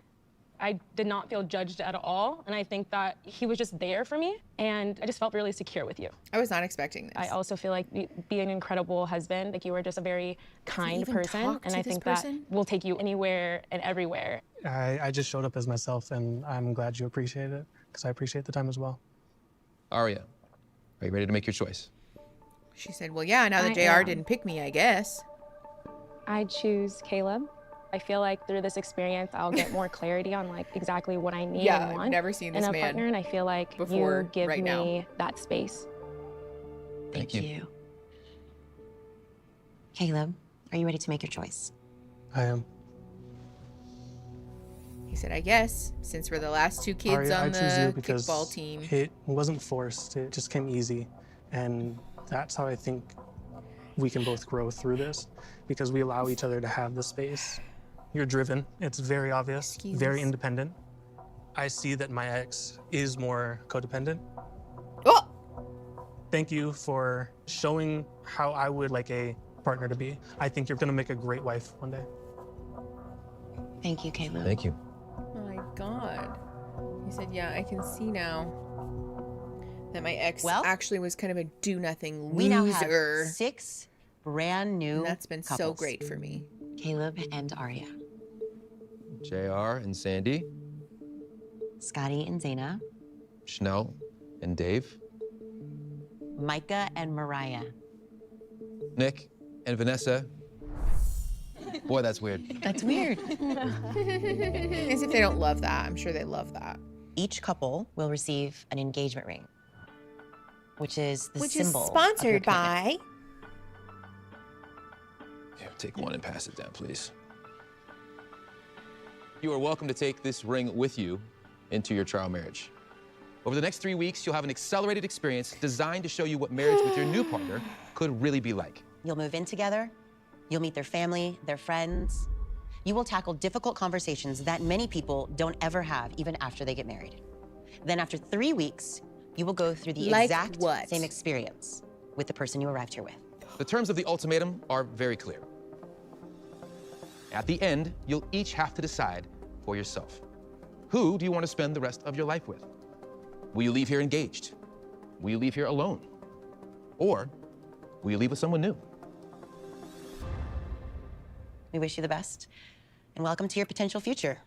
She bring out your better side. Okay, they said we need a song about breaking up with your partner and then dating a new person and watching them do that. Chose Zainab. He made it a point to tell me that he feels seen by her. I don't want to lose him, but I'm about to start a whole new relationship with Caleb. It's pretty overwhelming, but I'm open to see exactly how this goes. Those two are not going to be interested in each other at all. At all. Yeah, are we doing Married Survivor challenges? I don't remember. Do they do... Ultimatum. And I think that there's just a lot more that Nick and I need to explore in our relationship. So that's why, like, I'm not ready to commit to him. But JR and I had a connection, and it was genuine. So I'm excited. He could potentially be a better fit. We'll see. Sandy has established a connection with JR. Sure. And I'm scared that I'm gonna lose her. Oh, you're right. He was the But one who my comforted feelings her for in the Vanessa bathroom. You're right. are very real. It feels like we're strangers. And because they've spent so much Somebody time that's ready to get married. talking about Coming into this experience, her I and wanted to marry what's her Dave, bucket. but I fear that I am going to be the one who is falling in love with somebody else. I think there are a lot of great qualities Nick has. He could be an amazing long-term, forever partner. This love is in danger. Those two also. I don't believe that for 1 second. You know, they left the rings. It's probably just B-roll, but it looks like everybody was like, ooh, no thanks to the sponsored rings. Oh, that's really funny. Key or something. Oh. Welcome home. Oh, wow, it's actually super cute. Very cozy. Let the adventure begin. I do Yeah, wanna that's hug how I would first describe because I that. appreciate you being there for me. Of course. I feel like I was an emotional Balance the disaster checkbook. tonight. You were honest. There's nothing wrong with that. I was too. They One said, of my here's this fake whole eyelashes bookshelf with 4 is cups coming on off it. because I was crying so much. Mine too. Yeah, you cried a lot. I know. I cried a lot. I can deal with the fact that I think JR is a knucklehead and like there were so many great men that I was like, oh, I really wish she's gonna connect with somebody that will like be something that she can grow from. To me, he's like the low-hanging fruit. Maybe I'm wrong. Maybe I'm just being judgmental because he's with Sandy, but it really hit me hard. I was like, I feel this is shitty. Like, no. What made you feel better? Seeing you. I love that he was like, oh, I hope she connects with one of the other men here so she can go to like fucking fiance boot camp and be better for me. Be better to come back to me later. Like, bitch, I don't even like her. And what are you talking about? Ugh. You just know that the 4 Nick and Vanessas are going to be on the cover of People magazine. Oh, God, I hope not. They need to have way more people involved in the show, like single people. Yeah, that's true, because I feel like it would be much more interesting if it wasn't just like a swipsy swaps situation, but if they also were able to pick single people and some people got booted off at the end. That would be more interesting, I think.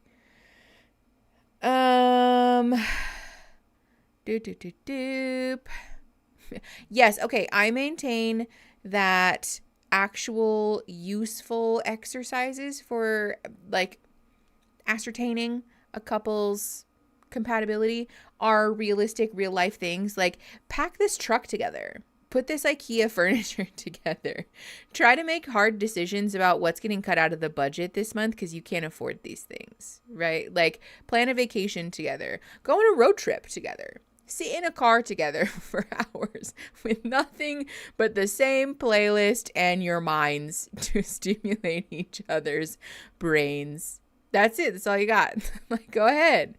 That's actually difficult. Puzzles, yes. Do something that's going to make you feel like a fucking idiot. One of you do something that's going to piss the other one the fuck off and see how well you come back from that. Lose your luggage in a foreign country together. We listen to the same audiobooks over and over again. Honestly, very respect. Hello, what's wrong with my brain? Go to the DMV. Oh God, yeah. Navigate toxic parents' behavior.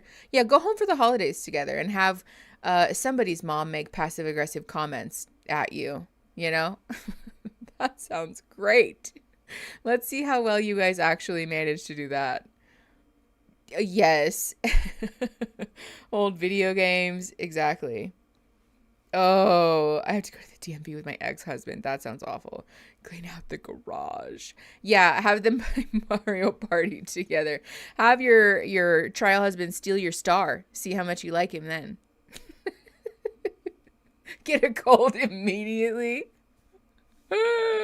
Yeah, does he get the man flu? Let's see how much you like him when he has the man flu and he's falling off the couch because he's coughing so hard. That reminds me, I'm so curious what your parents were expecting y'all to say when you asked you about Taylor Swift. I don't know. I'm curious about that too. Maybe I'll ask them. Renew your passports. Oh, God. Yeah. The paperwork, bullshit aspects of life, I think are where the boys become men of relationships. Data mining old video games. That's funny. Boop, boop, boop, boop. Okay, let's keep going. 17:25-ish. Pressing play. In 3, 2, 1. Look at us, you guys. We're flying. Huh? Although I thought you were mad at me. Oh my gosh, no. Okay. I was just What made you feel that Because way? you weren't looking at me. Dave is sitting right there. I know. The smallest part of my crying was from jealousy or sadness about this whole experience. I've always felt like it was challenging for me to connect with people at a deeper level. But for some reason, not with you. Boys to men. You're joke. someone that I feel like accepts me so like wholly for who I am, and the things that I'm insecure about, like you don't see that. No. That makes me feel really seen and understood as a person. And I think that that's really all I need. If like we were married, I would feel like I could share anything with you. And that's actually what sent me in that emotional spiral. It's scary. I What? 100% understand. Meeting you, I don't know what I would have done in this if you weren't, like, I mean, I thought they're all wonderful. Did I want You to would have found spend someone any else. time with them? No. Mr. Cab Light. You would be telling some other woman. I don't know what I Honestly, would've I was done. feeling like an outcast. Like I But we couldn't are. connect with anyone else. But we are. But like I love that we connected We are. so much. Like you're amazing. Like, we are outcasts. We are weirdos. We are different. And there's layers to that. I see you as this incredible human being. that Gag is, me like, with a spoon, dude. I'm not gonna lie, being around you is so effortless. That's what I'm craving. I feel like you get me. Like Yeah. you see me. That's Yeah. why And I feel we're like it's only like Yeah, the us beginning. against the world. Shut up. They're so irritating. I don't like that. Sandy and JR. Oh God, here we go. Oh no. Mm-hmm. How do you feel about me sleeping in the for king you to bed start with you the petting first her. night? I'm good with that. I mean, unless you want to sleep on the couch. Nah, I mean you wifey now, so Yeah, right? yeah. I don't want He my said, husband so to sleep therefore on the I'm couch. sexually entitled to you. they're so kinky in here. They got like the chains. What? I'm gonna tie you to the bed with this. These are not the But yo, your arms would fit in here though. Like, see what I'm saying? Yeah, there we go. This is not chains. This is decor. Do you have any like concerns about me? I mean, Living other with- than living just with- living This man with could a make a new joke person, about I am actually excited because things obviously, like, we're in different. any We environment. come from different backgrounds. So I'm actually excited to, like, learn that. It's a. So just be you. That's what you're gonna get is me, 100% Okay. me. I don't know how to be anybody else. I feel like you're the, like, Philly jersey in your Yeah, voice. like you're gonna get me for sure. Maybe a little bit too much. Well, I'll shut that shit down. Yeah, I wish you would. I'll be saging you, like, in your sleep. Like, You better not. if we I get in swear. a fight, I'm like gonna. Please stop doing that. Have you ever used sage? No. It's not like some weird like voodoo shit. Okay. Whoa. Is that a thing for you? Yeah, I like to sage myself sometimes when I'm like acting out. Whoa. We should back that up real quick. Especially as a person who, like, she is now in an interracial relationship. Interesting choice to come right out of the gate and make racist and disparaging remarks about a religious and spiritual, maybe not religious, but like spiritual practice that is related to the like very specific culture that exists in like the Creole South. I'm by no means an expert on voodoo or hoodoo, but that practice, first of all, is not for white people. Very much not for white people. And also is not a thing that is like a joke. It's not a meme. It's not something that exists as like party decor. It's a deeply cultural and sacred, closed and deeply spiritual practice. And to make a joke out of it as like, oh, it's not weird like that. Ew. This is why I take issue with white people who want to dip their toes into the new age and like spiritual space without making any effort to learn about where those traditions came from, because they just start appropriating things that they saw on fucking Instagram and like lighting shit on fire because they think it's funny, and then start saying shit that is so incredibly fucking offensive. Like, please stop doing that. There are also so many places that you can learn about these things responsibly. Like, Google it. Literally fucking Google it. I don't want to discourage anybody from dipping their toes in the water of new age practice or spiritual practices if that's something that matters to you or is enriching to your life in some manner. But to make a statement like that is so incredibly inappropriate. She's not aware, and unfortunately he's not the one to check her. Well, no, and he might not be aware either, but again, it's a wild thing to fucking say, like, oh, it's not weird like that, as if she's not speaking to a person who, like, she doesn't know. His family could be actively practicing and openly discussing a practice like that, and for her to just be like, and shit all over it, like, hello? And fun fact, voodoo and, is it still pronounced voodoo? Are not the same. One is the white colonial approximation and the other is the Haitian practice. Thank you.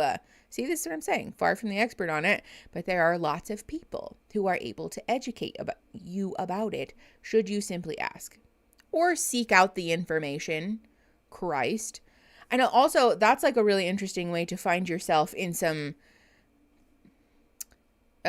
sketchy spiritual water is to start making disparaging remarks about a deeply sacred and spiritual practice. Don't do that. Don't be that person. Using a closed practice to be defensive of another closed practice is wild. Yeah.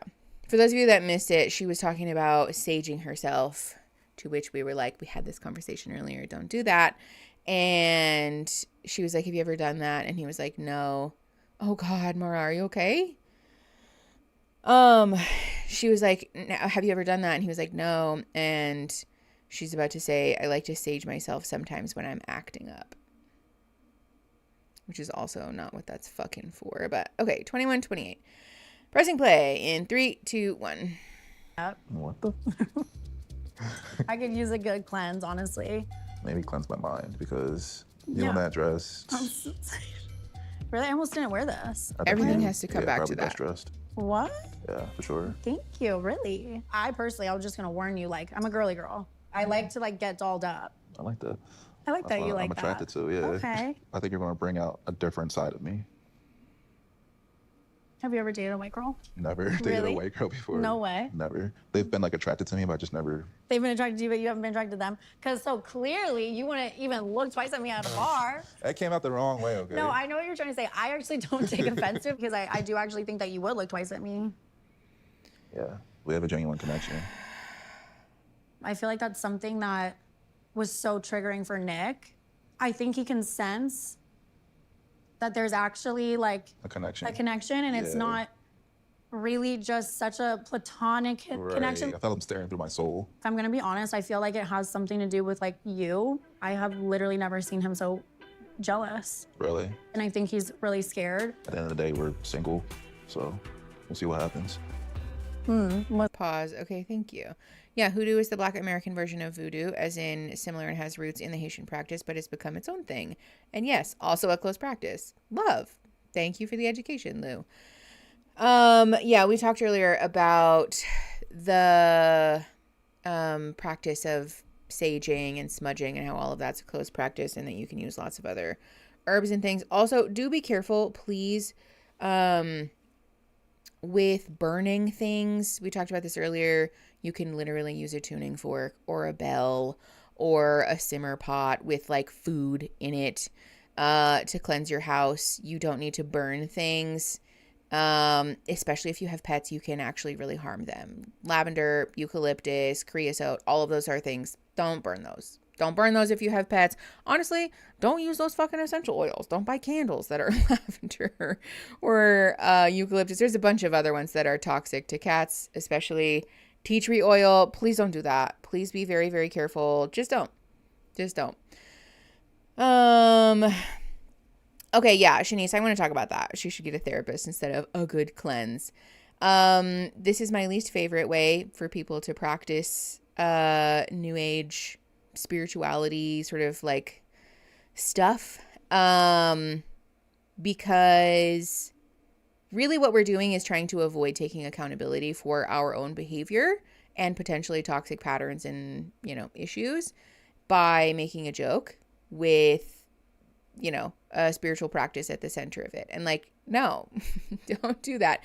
If you realize that you're like acting up, it's probably because you have an issue, because you have unprocessed emotions, because you have problematic cyclical patterns with something, because you have repressed resentment that you don't know how to voice, because you have issues with conflict, because you have self-esteem issues, because you're insecure, because you have any number of issues that are entirely human, perfectly valid and normal, exceedingly common, I would argue, and not a thing that you get to shirk responsibility for.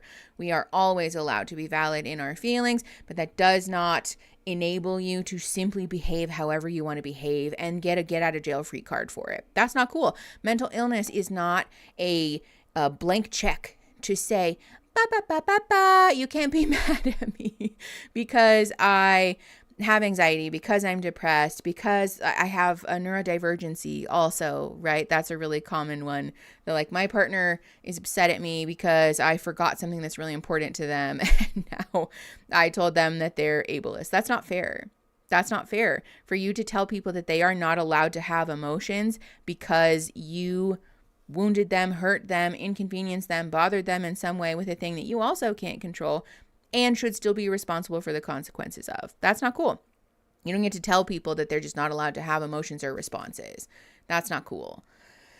There are a lot of issues with this behavior, and I think especially the practice of, excusing ourselves of the consequences of that because, oh, well, it's similar to people who say like, oh, it's not my fault. I'm such a Scorpio. No, that's first of all asinine. And second of all, not an excuse. You don't get to use that as a reason that you're allowed to just do whatever you want and damn the consequences and fuck everybody else who has feelings about that. That's not okay. Shenanigans. I meant in a what plans scare ghosts kind of way. That's something that you'll probably have to, there are, metaphysical people everywhere, right? There's also lots of interesting and useful advice about it on the internet. I'm sure also the witchcraft channel here in the Discord would probably have some interesting recommendations too. Okay. Excuse 2259, pressing play in 3, 2, 1. What's gonna happen? Yeah, great. Lovely. That's gonna go great, I can tell already. Weird. This is like the weirdest thing ever. It's like moving into a new apartment with someone you barely know.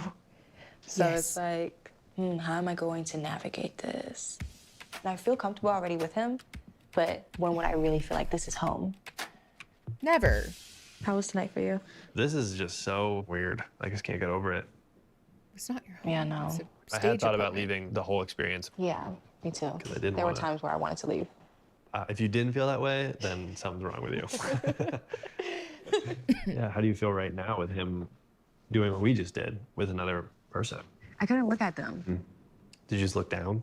I just looked at the candle. She does have great I hair. was The like curl in her staring hair is them incredible. down, and I'll tell you why. What was really odd, and this is what kind of set me off. Nick and I, Vanessa, walk away. Yeah.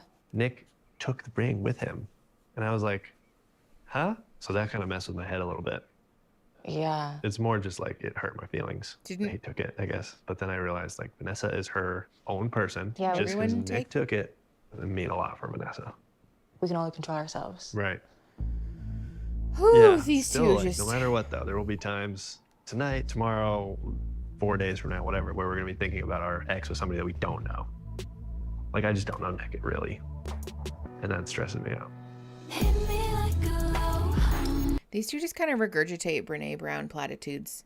That's going to get old real fast, I feel. So now that we have this crib, Mm-hmm. like, how do you like your space? I just feel like picking up after yourself. Maybe like if I'm working here, I'll keep. Hold on. Quick pause. We do have a plant thread, yes. For those of you that are just joining us or are new, hi. I have a link pinned in the comments for the YouTube channel, like in the YouTube comments, and also a command on Nightbot. I will do it for y'all to donate to the California fire relief. If you guys don't have a lot of money, that's totally fair. If you guys don't have any money, that's totally fair. I don't want to encourage people to feel like shit or to feel shitty about it. And if you have the means, please do very much donate. What's going on in LA right now is so scary, and there are a lot of people who have literally lost everything that they own, and also people who have died. So if you have the means, please go donate. There are also a bunch of lists on that link that I just gave you to donate to other places like pet relief stuff, pet rescues. There are a lot of animals that have been displaced, both domestic and non-domesticated, and also supply distribution, things like KN95 masks, and supplies for firefighters, people who are fleeing with babies, and need supplies for that, people who literally left with like the clothes on their backs and their families and nothing else, and need stuff, need food, all of those types of things. Please go donate because it's very, very important. Okay, let's keep going. 25 minutes, 22 seconds. Press and play in 3, 2, 1. Keep everything tidy. I'm always like that, but yeah. What time do you normally start your days? I've been waking up around 6:30, so trying to keep that consistent. Okay, cool. Yeah. Sometimes in the mornings I like to play like a vinyl just to kind of get my day started. Yeah, definitely. I'd love that. Cool. Yeah. The chemistry on these two. Oh, laundry. How do you feel about like did Chanel do your laundry? Your personal Yeah, items. all of the unhoused people. If you want, we could each do our own laundry. Yeah, we could You know start what I'm there. saying? Yeah. Let's do that. That feels good. Okay, cool. Mm-hmm. All right, I think we have a good foundation for night one. Mhm. For night one, for sure. Yeah. Amazing. Tonight is awkward, and with Chanel, it's never awkward. She's the person that I can't wait to see every day. And so now that that's not there, That's I 3 do miss her. McNuggets, yeah? Almost 3. I think Thank we you, should Danny. get on ready or like get on ready for bed. Yeah, I do too, honestly. Like, Yeah, that's very uncomfortable. Yeah, also for what it's worth, if you do live anywhere in the LA area or like are far enough away that you aren't having to evacuate and you're safe, but are close enough that you might be where animals get displaced to, please make sure that you bring your pets inside. Please make sure that you're being safe about it, especially if you have kids and little ones, cats, small dogs.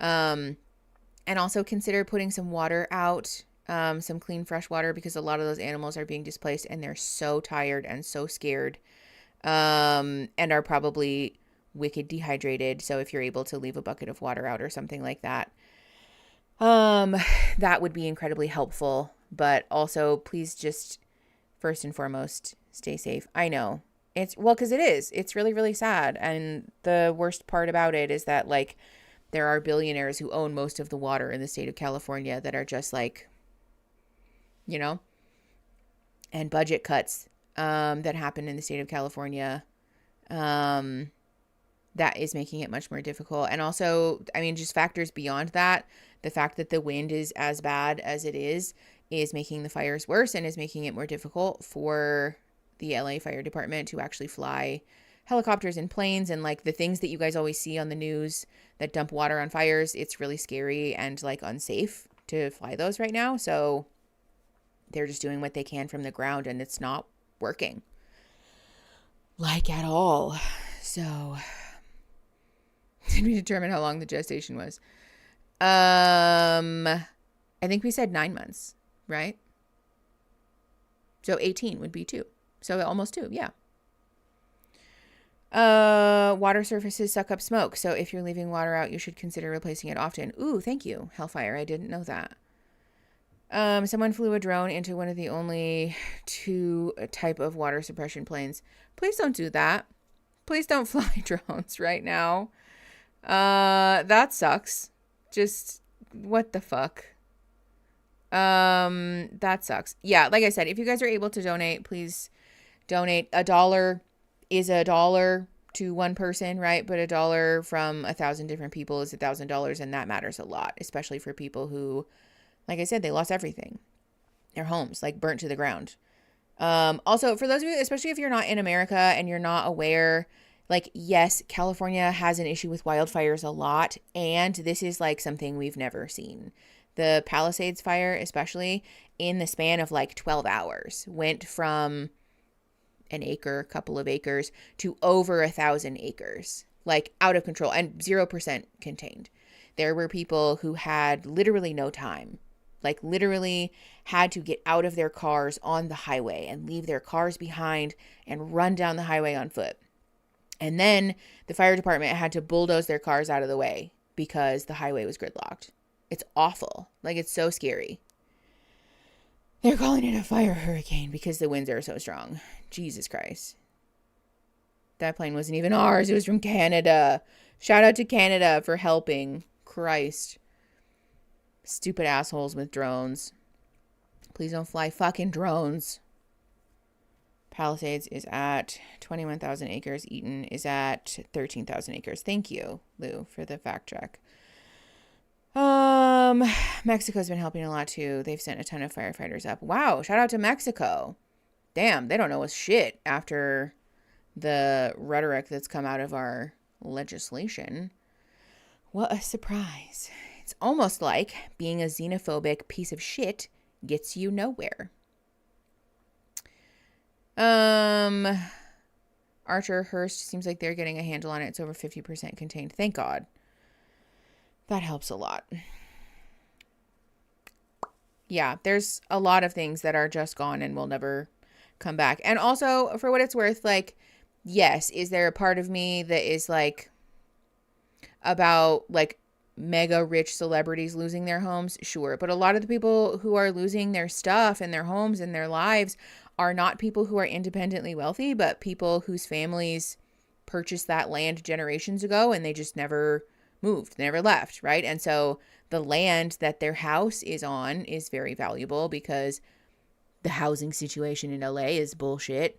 But not because they're like millionaires or billionaires, you know, like, please keep that in mind when we're participating in online discourse about this whole situation, because those people, even if they are rich, by the way, don't deserve to suffer. They don't deserve to have their whole life ruined. That's also not a leftist take. Like, let's be very clear about that. Even then, like, Billy Crystal and his wife had been there for over 40 years. Yeah, I mean, and like, you know, I'm not really going to like lose sleep about Billy Crystal losing their home, because the reality is that like they are certainly in a better position to move forward than people who've lost their homes and have nothing, you know? And you can't replace photos and memories and heirlooms and things that like were handed down from your family for generations. Like, you don't get to have that back. Like, that sucks. The wealthy people and the celebrities make up less than 1% of the population in LA and the surrounding areas. Ooh, thank you, Lou, for another fact check. Yeah, just be very mindful of that rhetoric, because, again, what's happening right now is mostly affecting people like you and me. We should care. Oh, Allie, I saw you ask earlier if there was smoke here. Not that I noticed, but for the last couple of days, there has been an air quality warning, so I'm assuming that that's part of that.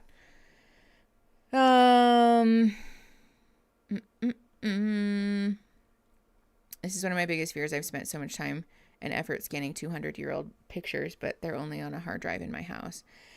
Yeah, for what it's worth, I do think I want to be clear for those of us that have preparation-oriented anxiety, please be mindful that this is not evidence that a natural disaster is going to fall out of the sky and ruin your life all the time, right?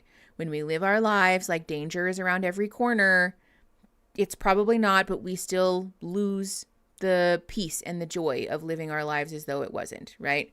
Danger won't be around every corner, but it will feel like it is. And so that robs you of your ability to be joyful and to feel safe and to live your life and to like really be present in your families and your community. So I want to be clear that this is not evidence of that. Please be very mindful of the story that we're telling ourselves right now, because that's not true. It is okay to feel safe. It is okay to sort of like release a little bit. You don't have to have your hands on everything all the time in order for it to be okay. And it is good practice to be conscientious, right? Especially for those of us that live in places where we know we might have to deal with something like a fire or a tornado or a flood or a hurricane, right? Be mindful of updating things in a go bag, for example, right? Be aware of where your safe things are, right?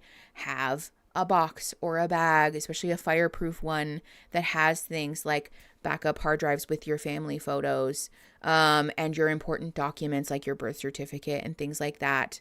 Know where that is, know how to get to that, know how you're going to proceed if something like that happens, and don't live your life like that's going to happen to you every day, because that's not fair. That's going to steal your joy from you, and that basically makes your life as though you're living that disaster every single day, which is not fair to you. That's not fair to you. You deserve to relax a little bit into the joy and the peace and the stability that is most often going to happen in our lives, like on a day-to-day basis. Oh, Arwen's Rose, I'm sorry. Yeah, that's really scary. Talk to your safe people about it. Talk to your therapists about it, please. You are not being a baby. You're not making it about you. You're not being dramatic for needing time and space to process, because the amount of like disasters that we've been exposed to, also shout out to all of the people in North Carolina, all of the people that were affected by Hurricane Helene. Those people are still very much not okay, and also still need support. So if there are places that are near you to volunteer, especially, but also donate to that if you can. But you don't have to live your life like that's happening to you all day, every day, because that's not fair. I think that California had policies that froze property taxes for people who lived in houses they'd purchased before the values increased. Will people be protected if they need to rebuild? I have no idea. If anybody has information about that, like the objective state of affairs there, that would be useful. One of the instances where uploading to the cloud could also be helpful if you're comfortable doing that. Yeah, absolutely. Yeah, Allie, it does. It applies to a lot of things. We're being frozen out in the east and they're being burned out in the west. Well, and also, for what it's worth, just because it's January, like it is still cold. It's just that the conditions for this were sort of a powder keg, you know? There's a lot of, I mean, people like to pretend like California is not a desert, but it is in a lot of ways, you know, and drought and the type of plants that are out there and the lack of resources and the lack of official, like governmental support, for keeping on top of the way that like wildfires happen in California all sort of coalesce to create this situation, especially with the wind and things like that. So also, please don't let anybody tell you that like it's January. That's crazy. Like no real wildfire could be happening. Like that's made up, or it was a government plant. Like it's windy and it's dry. And California is still a desert with a lot of eucalyptus. Eucalyptus is literally explosive. Eucalyptus oil is incredibly flammable. which is a plant, by the way, that was brought here by the colonizers, but that's neither here nor there. Yeah, it's also invasive.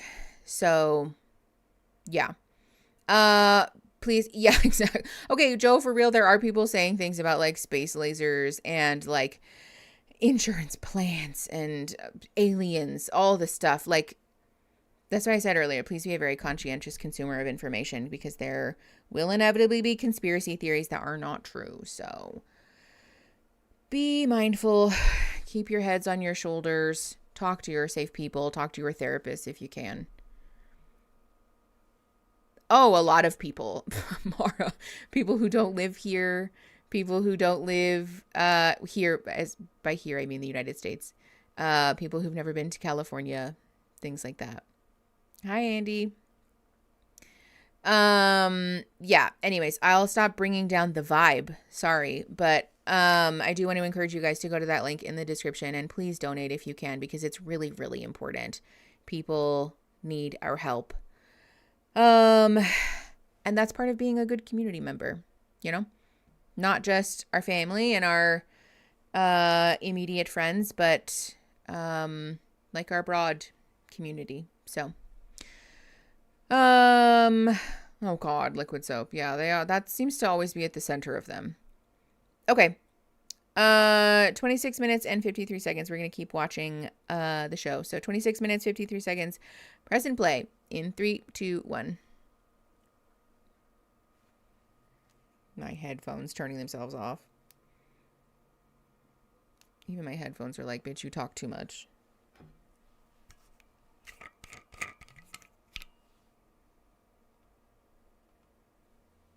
Oh, it's muted. Never mind.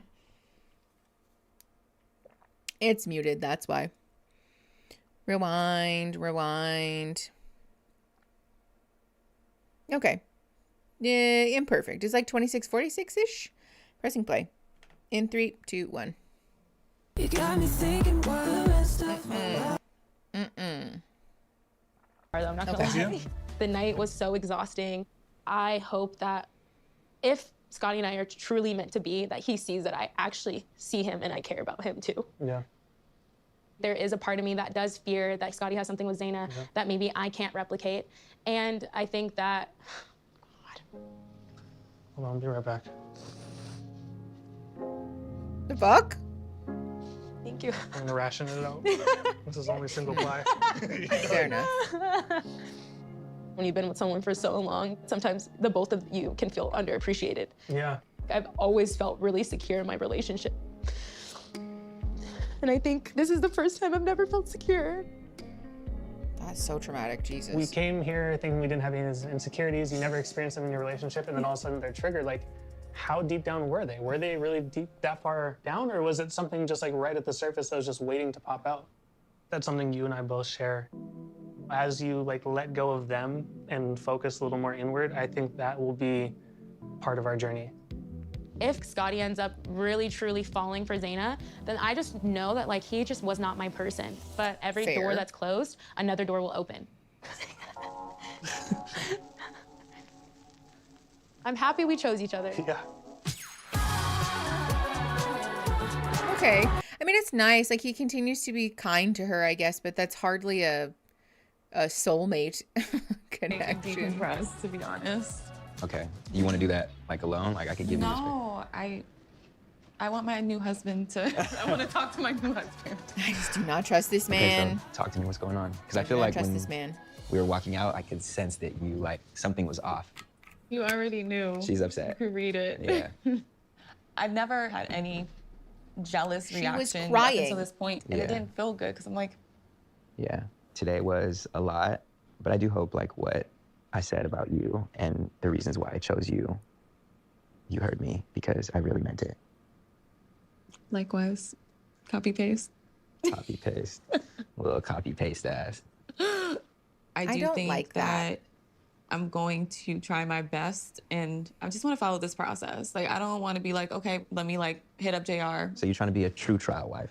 I am. I want to be a loyal trial wife who's not texting her ex. I'm dead. There's something about the way that he looks at people that makes me uncomfortable. This is so much. And now we're in this beautiful apartment together. Can I have a hug? Yeah, I don't like the way that he looks at people. There's something about the way that he like sizes her up. Enthusiasm for marriage. And I think we both are equally craving that partnership. We have such an incredible bond that forms so quickly. Each person is showing up and invested in building a future together. It makes me feel like warm inside.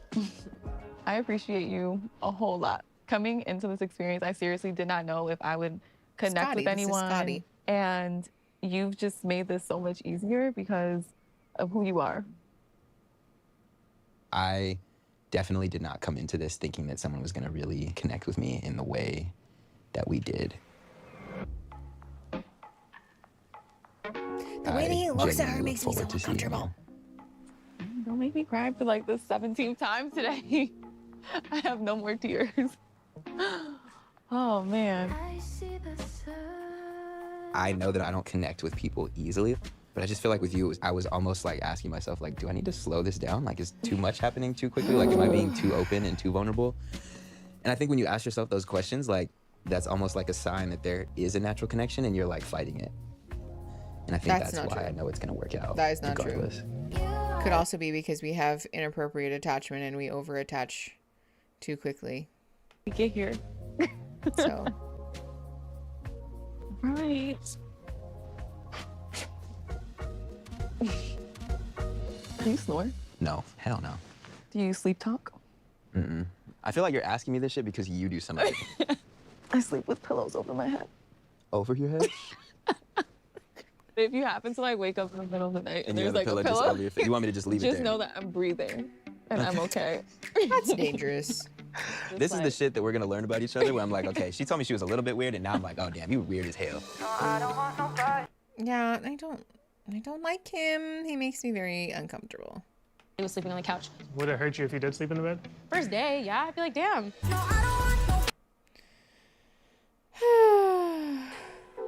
Well, we just met like 5 days ago, right? 7 days ago? God, it feels like years. Not in a good way. What? I'm just kidding. The hell? I'm kidding. I love being around you. I think that you're super fun. You're goofy. Like, I'm very thankful that we had like such a easy, instant friendship before anything. Yeah.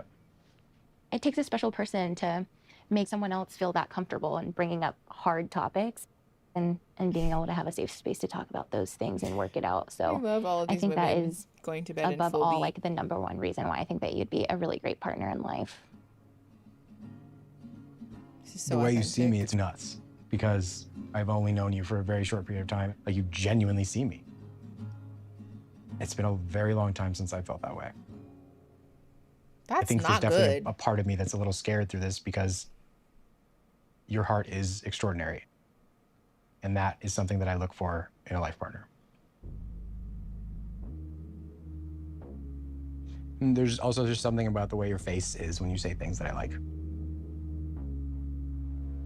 I don't know what that means, but like there's something, the way that like your mouth moves and your eyes move when you deliver information to me, like I feel it. It's like, I don't know. You like my face? I like your face. Okay, that's what you're saying. I mean, kind of, but yes, I like your face. Such Yes, a I like your face. millennial thing to say. The information delivered by my face. The information delivered by your face is wonderful. It's great. Just when I get close enough to lighten up, I'm struck down. No. That's so romantic. It's true, you're gorgeous, and it's wonderful to hear you say things. I'd want to change my tendencies. Allie, yes. Okay. In 3 weeks. Yep. Yep. It's all good. Thanks. Oh, look, the light rail. How many pillows? I sleep with like. Would you recommend 10 Oh my God, pillows this for is my 2? I was going to college I when they do were sleep with finished like building at that. least 2 pillows. Finishing Really? building. It's cozy. I appreciate your cute little jammy outfit. Yo, we're matching. It looks You wearing a good. white beater too? I just realized that. But it's not white, mine's pink. I said wife, white beater. I actually do have a white one in my bag that I packed. I should have okay. worn it. You should have. Sexy on you. Anyways, what does JR stand for? I'm like, I don't even know your last It took name. you this long to ask, which I is no, I thought about it like day one, but it never came to my mind in conversations. We were talking about other stuff. usually that's the first thing people ask me. Why don't you put it this way? No, there you go. Thanks, babe. Here. What does it stand for? What do you think? John Robert. No, What does that's it my stand for? first and middle name. But my middle name was my grandfather's name, John Richard. Your real name's John, Jon. not J-A-W-N. J-W-N. Who spells a name J-A-W-N, like like a Philly John. that? Oh, good John. Like a That feels John, racist. yeah. We say that a lot. But Come on. Wait, what's your name? You started this. This is so childish. I genuinely think this is so funny right now. No, my real name's Sandra. What? Mm-hmm. With an O. Okay. The O. Mhm. S-O-N. Okay. D-R-A, yeah. How's it feel that I chose you? And you chose me. I'm happy. Naturally, I wouldn't go after a guy like you normally because I wouldn't know if I could actually connect with you. I mean, I think you're very hot, and I was like, oh, wow.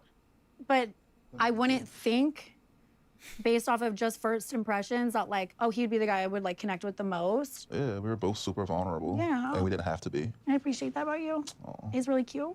I love. For real. Aww. We're gonna have fun.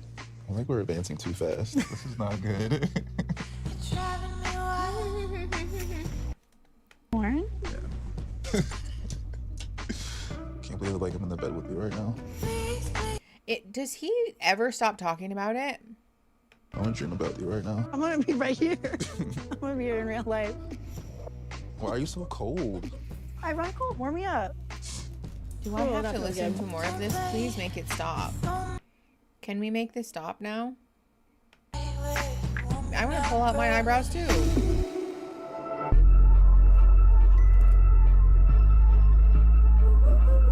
Oh my god, what the found footage is this?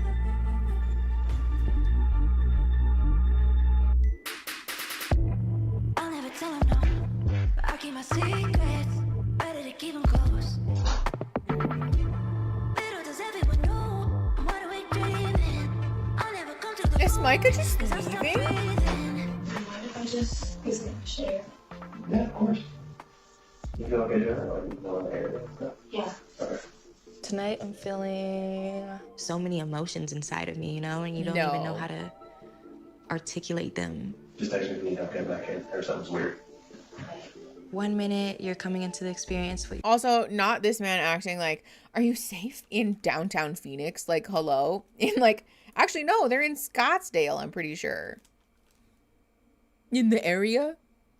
You mean where all the rich people are in the other resorts? Like, I know, why is this a ghost hunter show now? Okay, 39.57.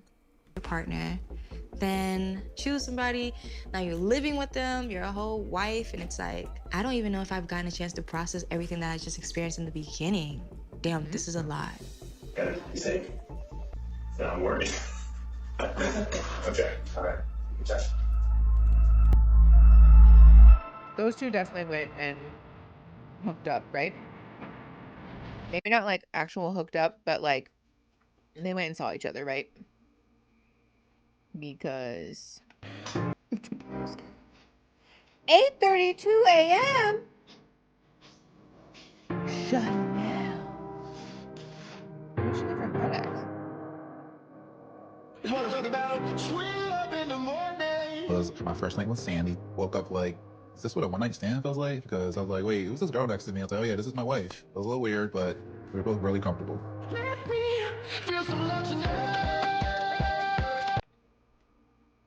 That's chill. I look like this all the time. Yeah, pretty sure you woke up like that. Exactly.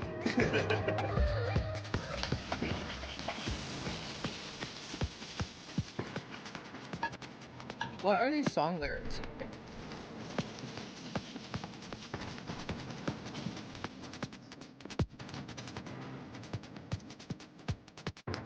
That cheese is not melted. Dad, I thought you said you didn't do too much for breakfast. Only for my trial husband. All right, I'll take that. Last night was kind of hard for me, and I apologize for leaving you here. You know, like, it's not you right now, it's me. Yeah. We're breaking up. On the first night. Yeah. What nothing burger conversation. I would have been so mad. She said, sorry, I was gone until 8 a.m. I went to get a coffee and I ran Yeah, I into know, Sandy, Pumpkin's fine. and she told me that her and JR, that they've already kissed. Oh. Yeah. I'm sad. It's like we've had our issues moving into this, and I get it, and I've heard it, but I mean, I don't know how to process that at this point because it's so fresh and so hard because I'm hurt. I'm just really fucking hurt. It's hard for me, like, to even know what to say because it's just really shitty. You know, I don't think Sandy is a bad person by any means. This whole thing's just been more than I bargained for, and this is the most vulnerable I've been in a long time, and I feel very alone. And I don't want you to feel alone, though. Like, you do have me here. I know. Ran into Sandy, huh? Just like I really do feel for what's you. her name? Ran into the other guy. I'm here for whatever you need. I know. Everything you're saying is amazing, and you're an incredible human. I'm just very overwhelmed. I just need a minute right now. I know. I just need a minute. Okay, with the music. I find this sort of insufferable. Okay. Lows I've felt in a long time, and I'm really sad. This has been one of the hardest days of my life, honestly.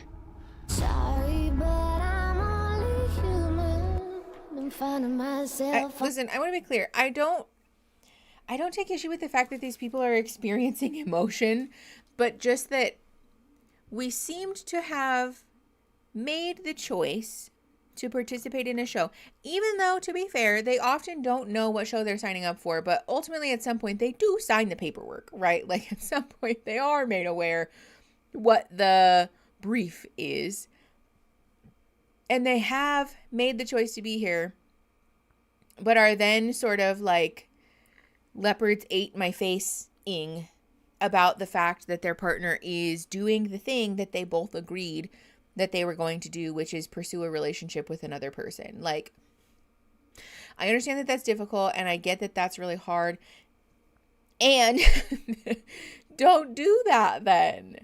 I don't know. It also is exhausting to watch the same interaction over and over and over and over again of like, wow, this is more than I bargained for. Wow, this is really hard. Wow, I really feel sad about this. Because first of all, the only person that they have to process that with is their new trial spouse, which is wholly inappropriate. And that they just keep talking about it. Like, we've watched like every person. Oh, you know, I woke up and it was really weird and I feel weird about it. Blah, blah, blah, blah, blah. And like, we know, Netflix, we know.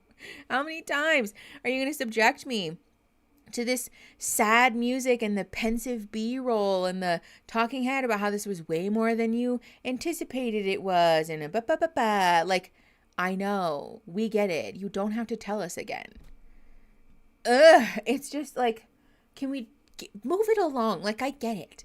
Could we just do like a super cut of all the people being sad and being like, anyways, 3 days later, like, let's get all the sad B-roll out of our system, because also up to this point they've done effectively bupkis of like personal development in terms of like making us as the viewer bond with these people. And so like, besides the fact that a lot of them have exhibited really problematic behavior, bupkis, don't start, it's a word. But besides the fact that they've done nothing to make us like these people as like characters, like as viewers, we have really no like engagement with them on like a sort of character arc type of way. It also is painfully repetitive. So they have these problematic behaviors that they've exhibited, and we don't really know them or have any kind of like bonding that we've done as the viewer with any of these people, because also there's so many people on this fucking show. There's like all over the place all the time. I feel like one of those people with the bulletin board with the yarn trying to connect like who's who and who came in with who and who gave who the ultimatum and who's with who now, and is that person the one who gave their other partner I'm tired, Netflix. This is an emotionally fatiguing show, but not because it's engaging or emotionally deep, but simply because it's a bad premise with problematic people that's poorly executed and has been filmed in a way that makes me want to rip my eyeballs out. Can we please stop it? Hire better editors, honestly. It is my Pepe Sylvia. Okay, let's just keep going. I'm gonna mute it because of the stupid music. All right, 4418, pressing play in 3, 2, 1. I'm finding myself on the dark side. I did ultimatum, and here I am. So I'm sitting with that choice. Yeah.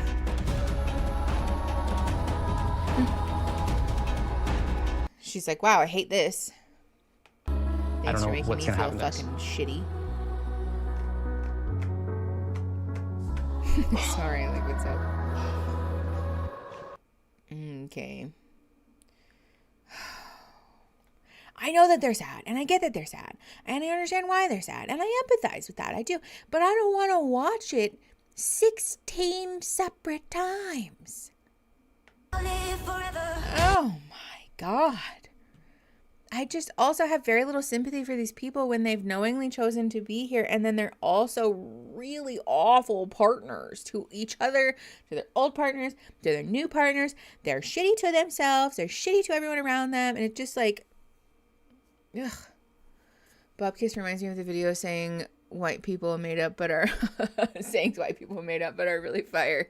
Honestly, yes. Yeah. We did it. We did it, you guys. We made it through that episode really fast. Mostly because there was nothing in it. Mostly because there was nothing to talk about. Which, honestly, I'm glad that we didn't waste a whole week on that episode because... oh, criminy. What a terrible episode. Okay. He said, I'm an artist. See? I'm deep. We have 10 episodes, and we're on episode 4, which means we have 4, 5, 6, 7, 8, 9, 10. 7 more to go. Woo! Drinking Game Square. I'm an artist. I know. This one's turning into a bingo card, too. Okay. I am, in fact... the primary, I'm a single mother this week. So my pups need to go outside and go to the bathroom. So I gotta get up out of here. But thank you guys for hanging out with me. Do use that link in the description. I will activate the donate link one more time, because if you guys are able to donate anywhere at all, it matters a lot. Honestly, it would mean a lot to me if you guys are able to donate. It really would. So, thank you guys for being here, for hanging out with me. Yes, fur babies take priority. Hold on. Let me look at the schedule. Don't go anywhere. Don't go. Don't press that button. Don't press that button. We'll be right back. I don't know why I keep doing that today. I'm like annoying myself. Okay. So Friday the 17th, next week, there will not be a stream. No stream next week, because I will be hopefully getting to know my new home. I know I missed you guys too. Thank you guys for being so patient with me while my schedule has been all everywhere. It's been really crazy. But I appreciate you guys being flexible. Oh, Joe, it's your birthday next week? Okay, well, I'll just text you happy birthday then. Does that count? Is that like a suitable replacement? 17th, no stream. I sound like Lady Gaga. Bus, club, another bus, another club. Is Joe having a birthday party next week? Fun. Oh, instead of stream. Got it. Okay, so the 17th, there will be no stream, nothing next Friday except for good vibes and all of the love. And then the 24th, I'll be back. So I will see you not next week, but the following week for episode 4 of The Ultimatum. Unless you guys really take issue with it, if you guys hate the show and we want to watch something else, honestly, let me know. I'll binge it on my own time and just scream at my TV without having to pause it. So I'm happy with that too. Your birthday's on Sunday. Hope, happy early birthday. I hope the moving planning goes smoothly. Thank you, Raspberry. All right. Have a good night, everybody. I love you guys so much. I'll see you on the 24th.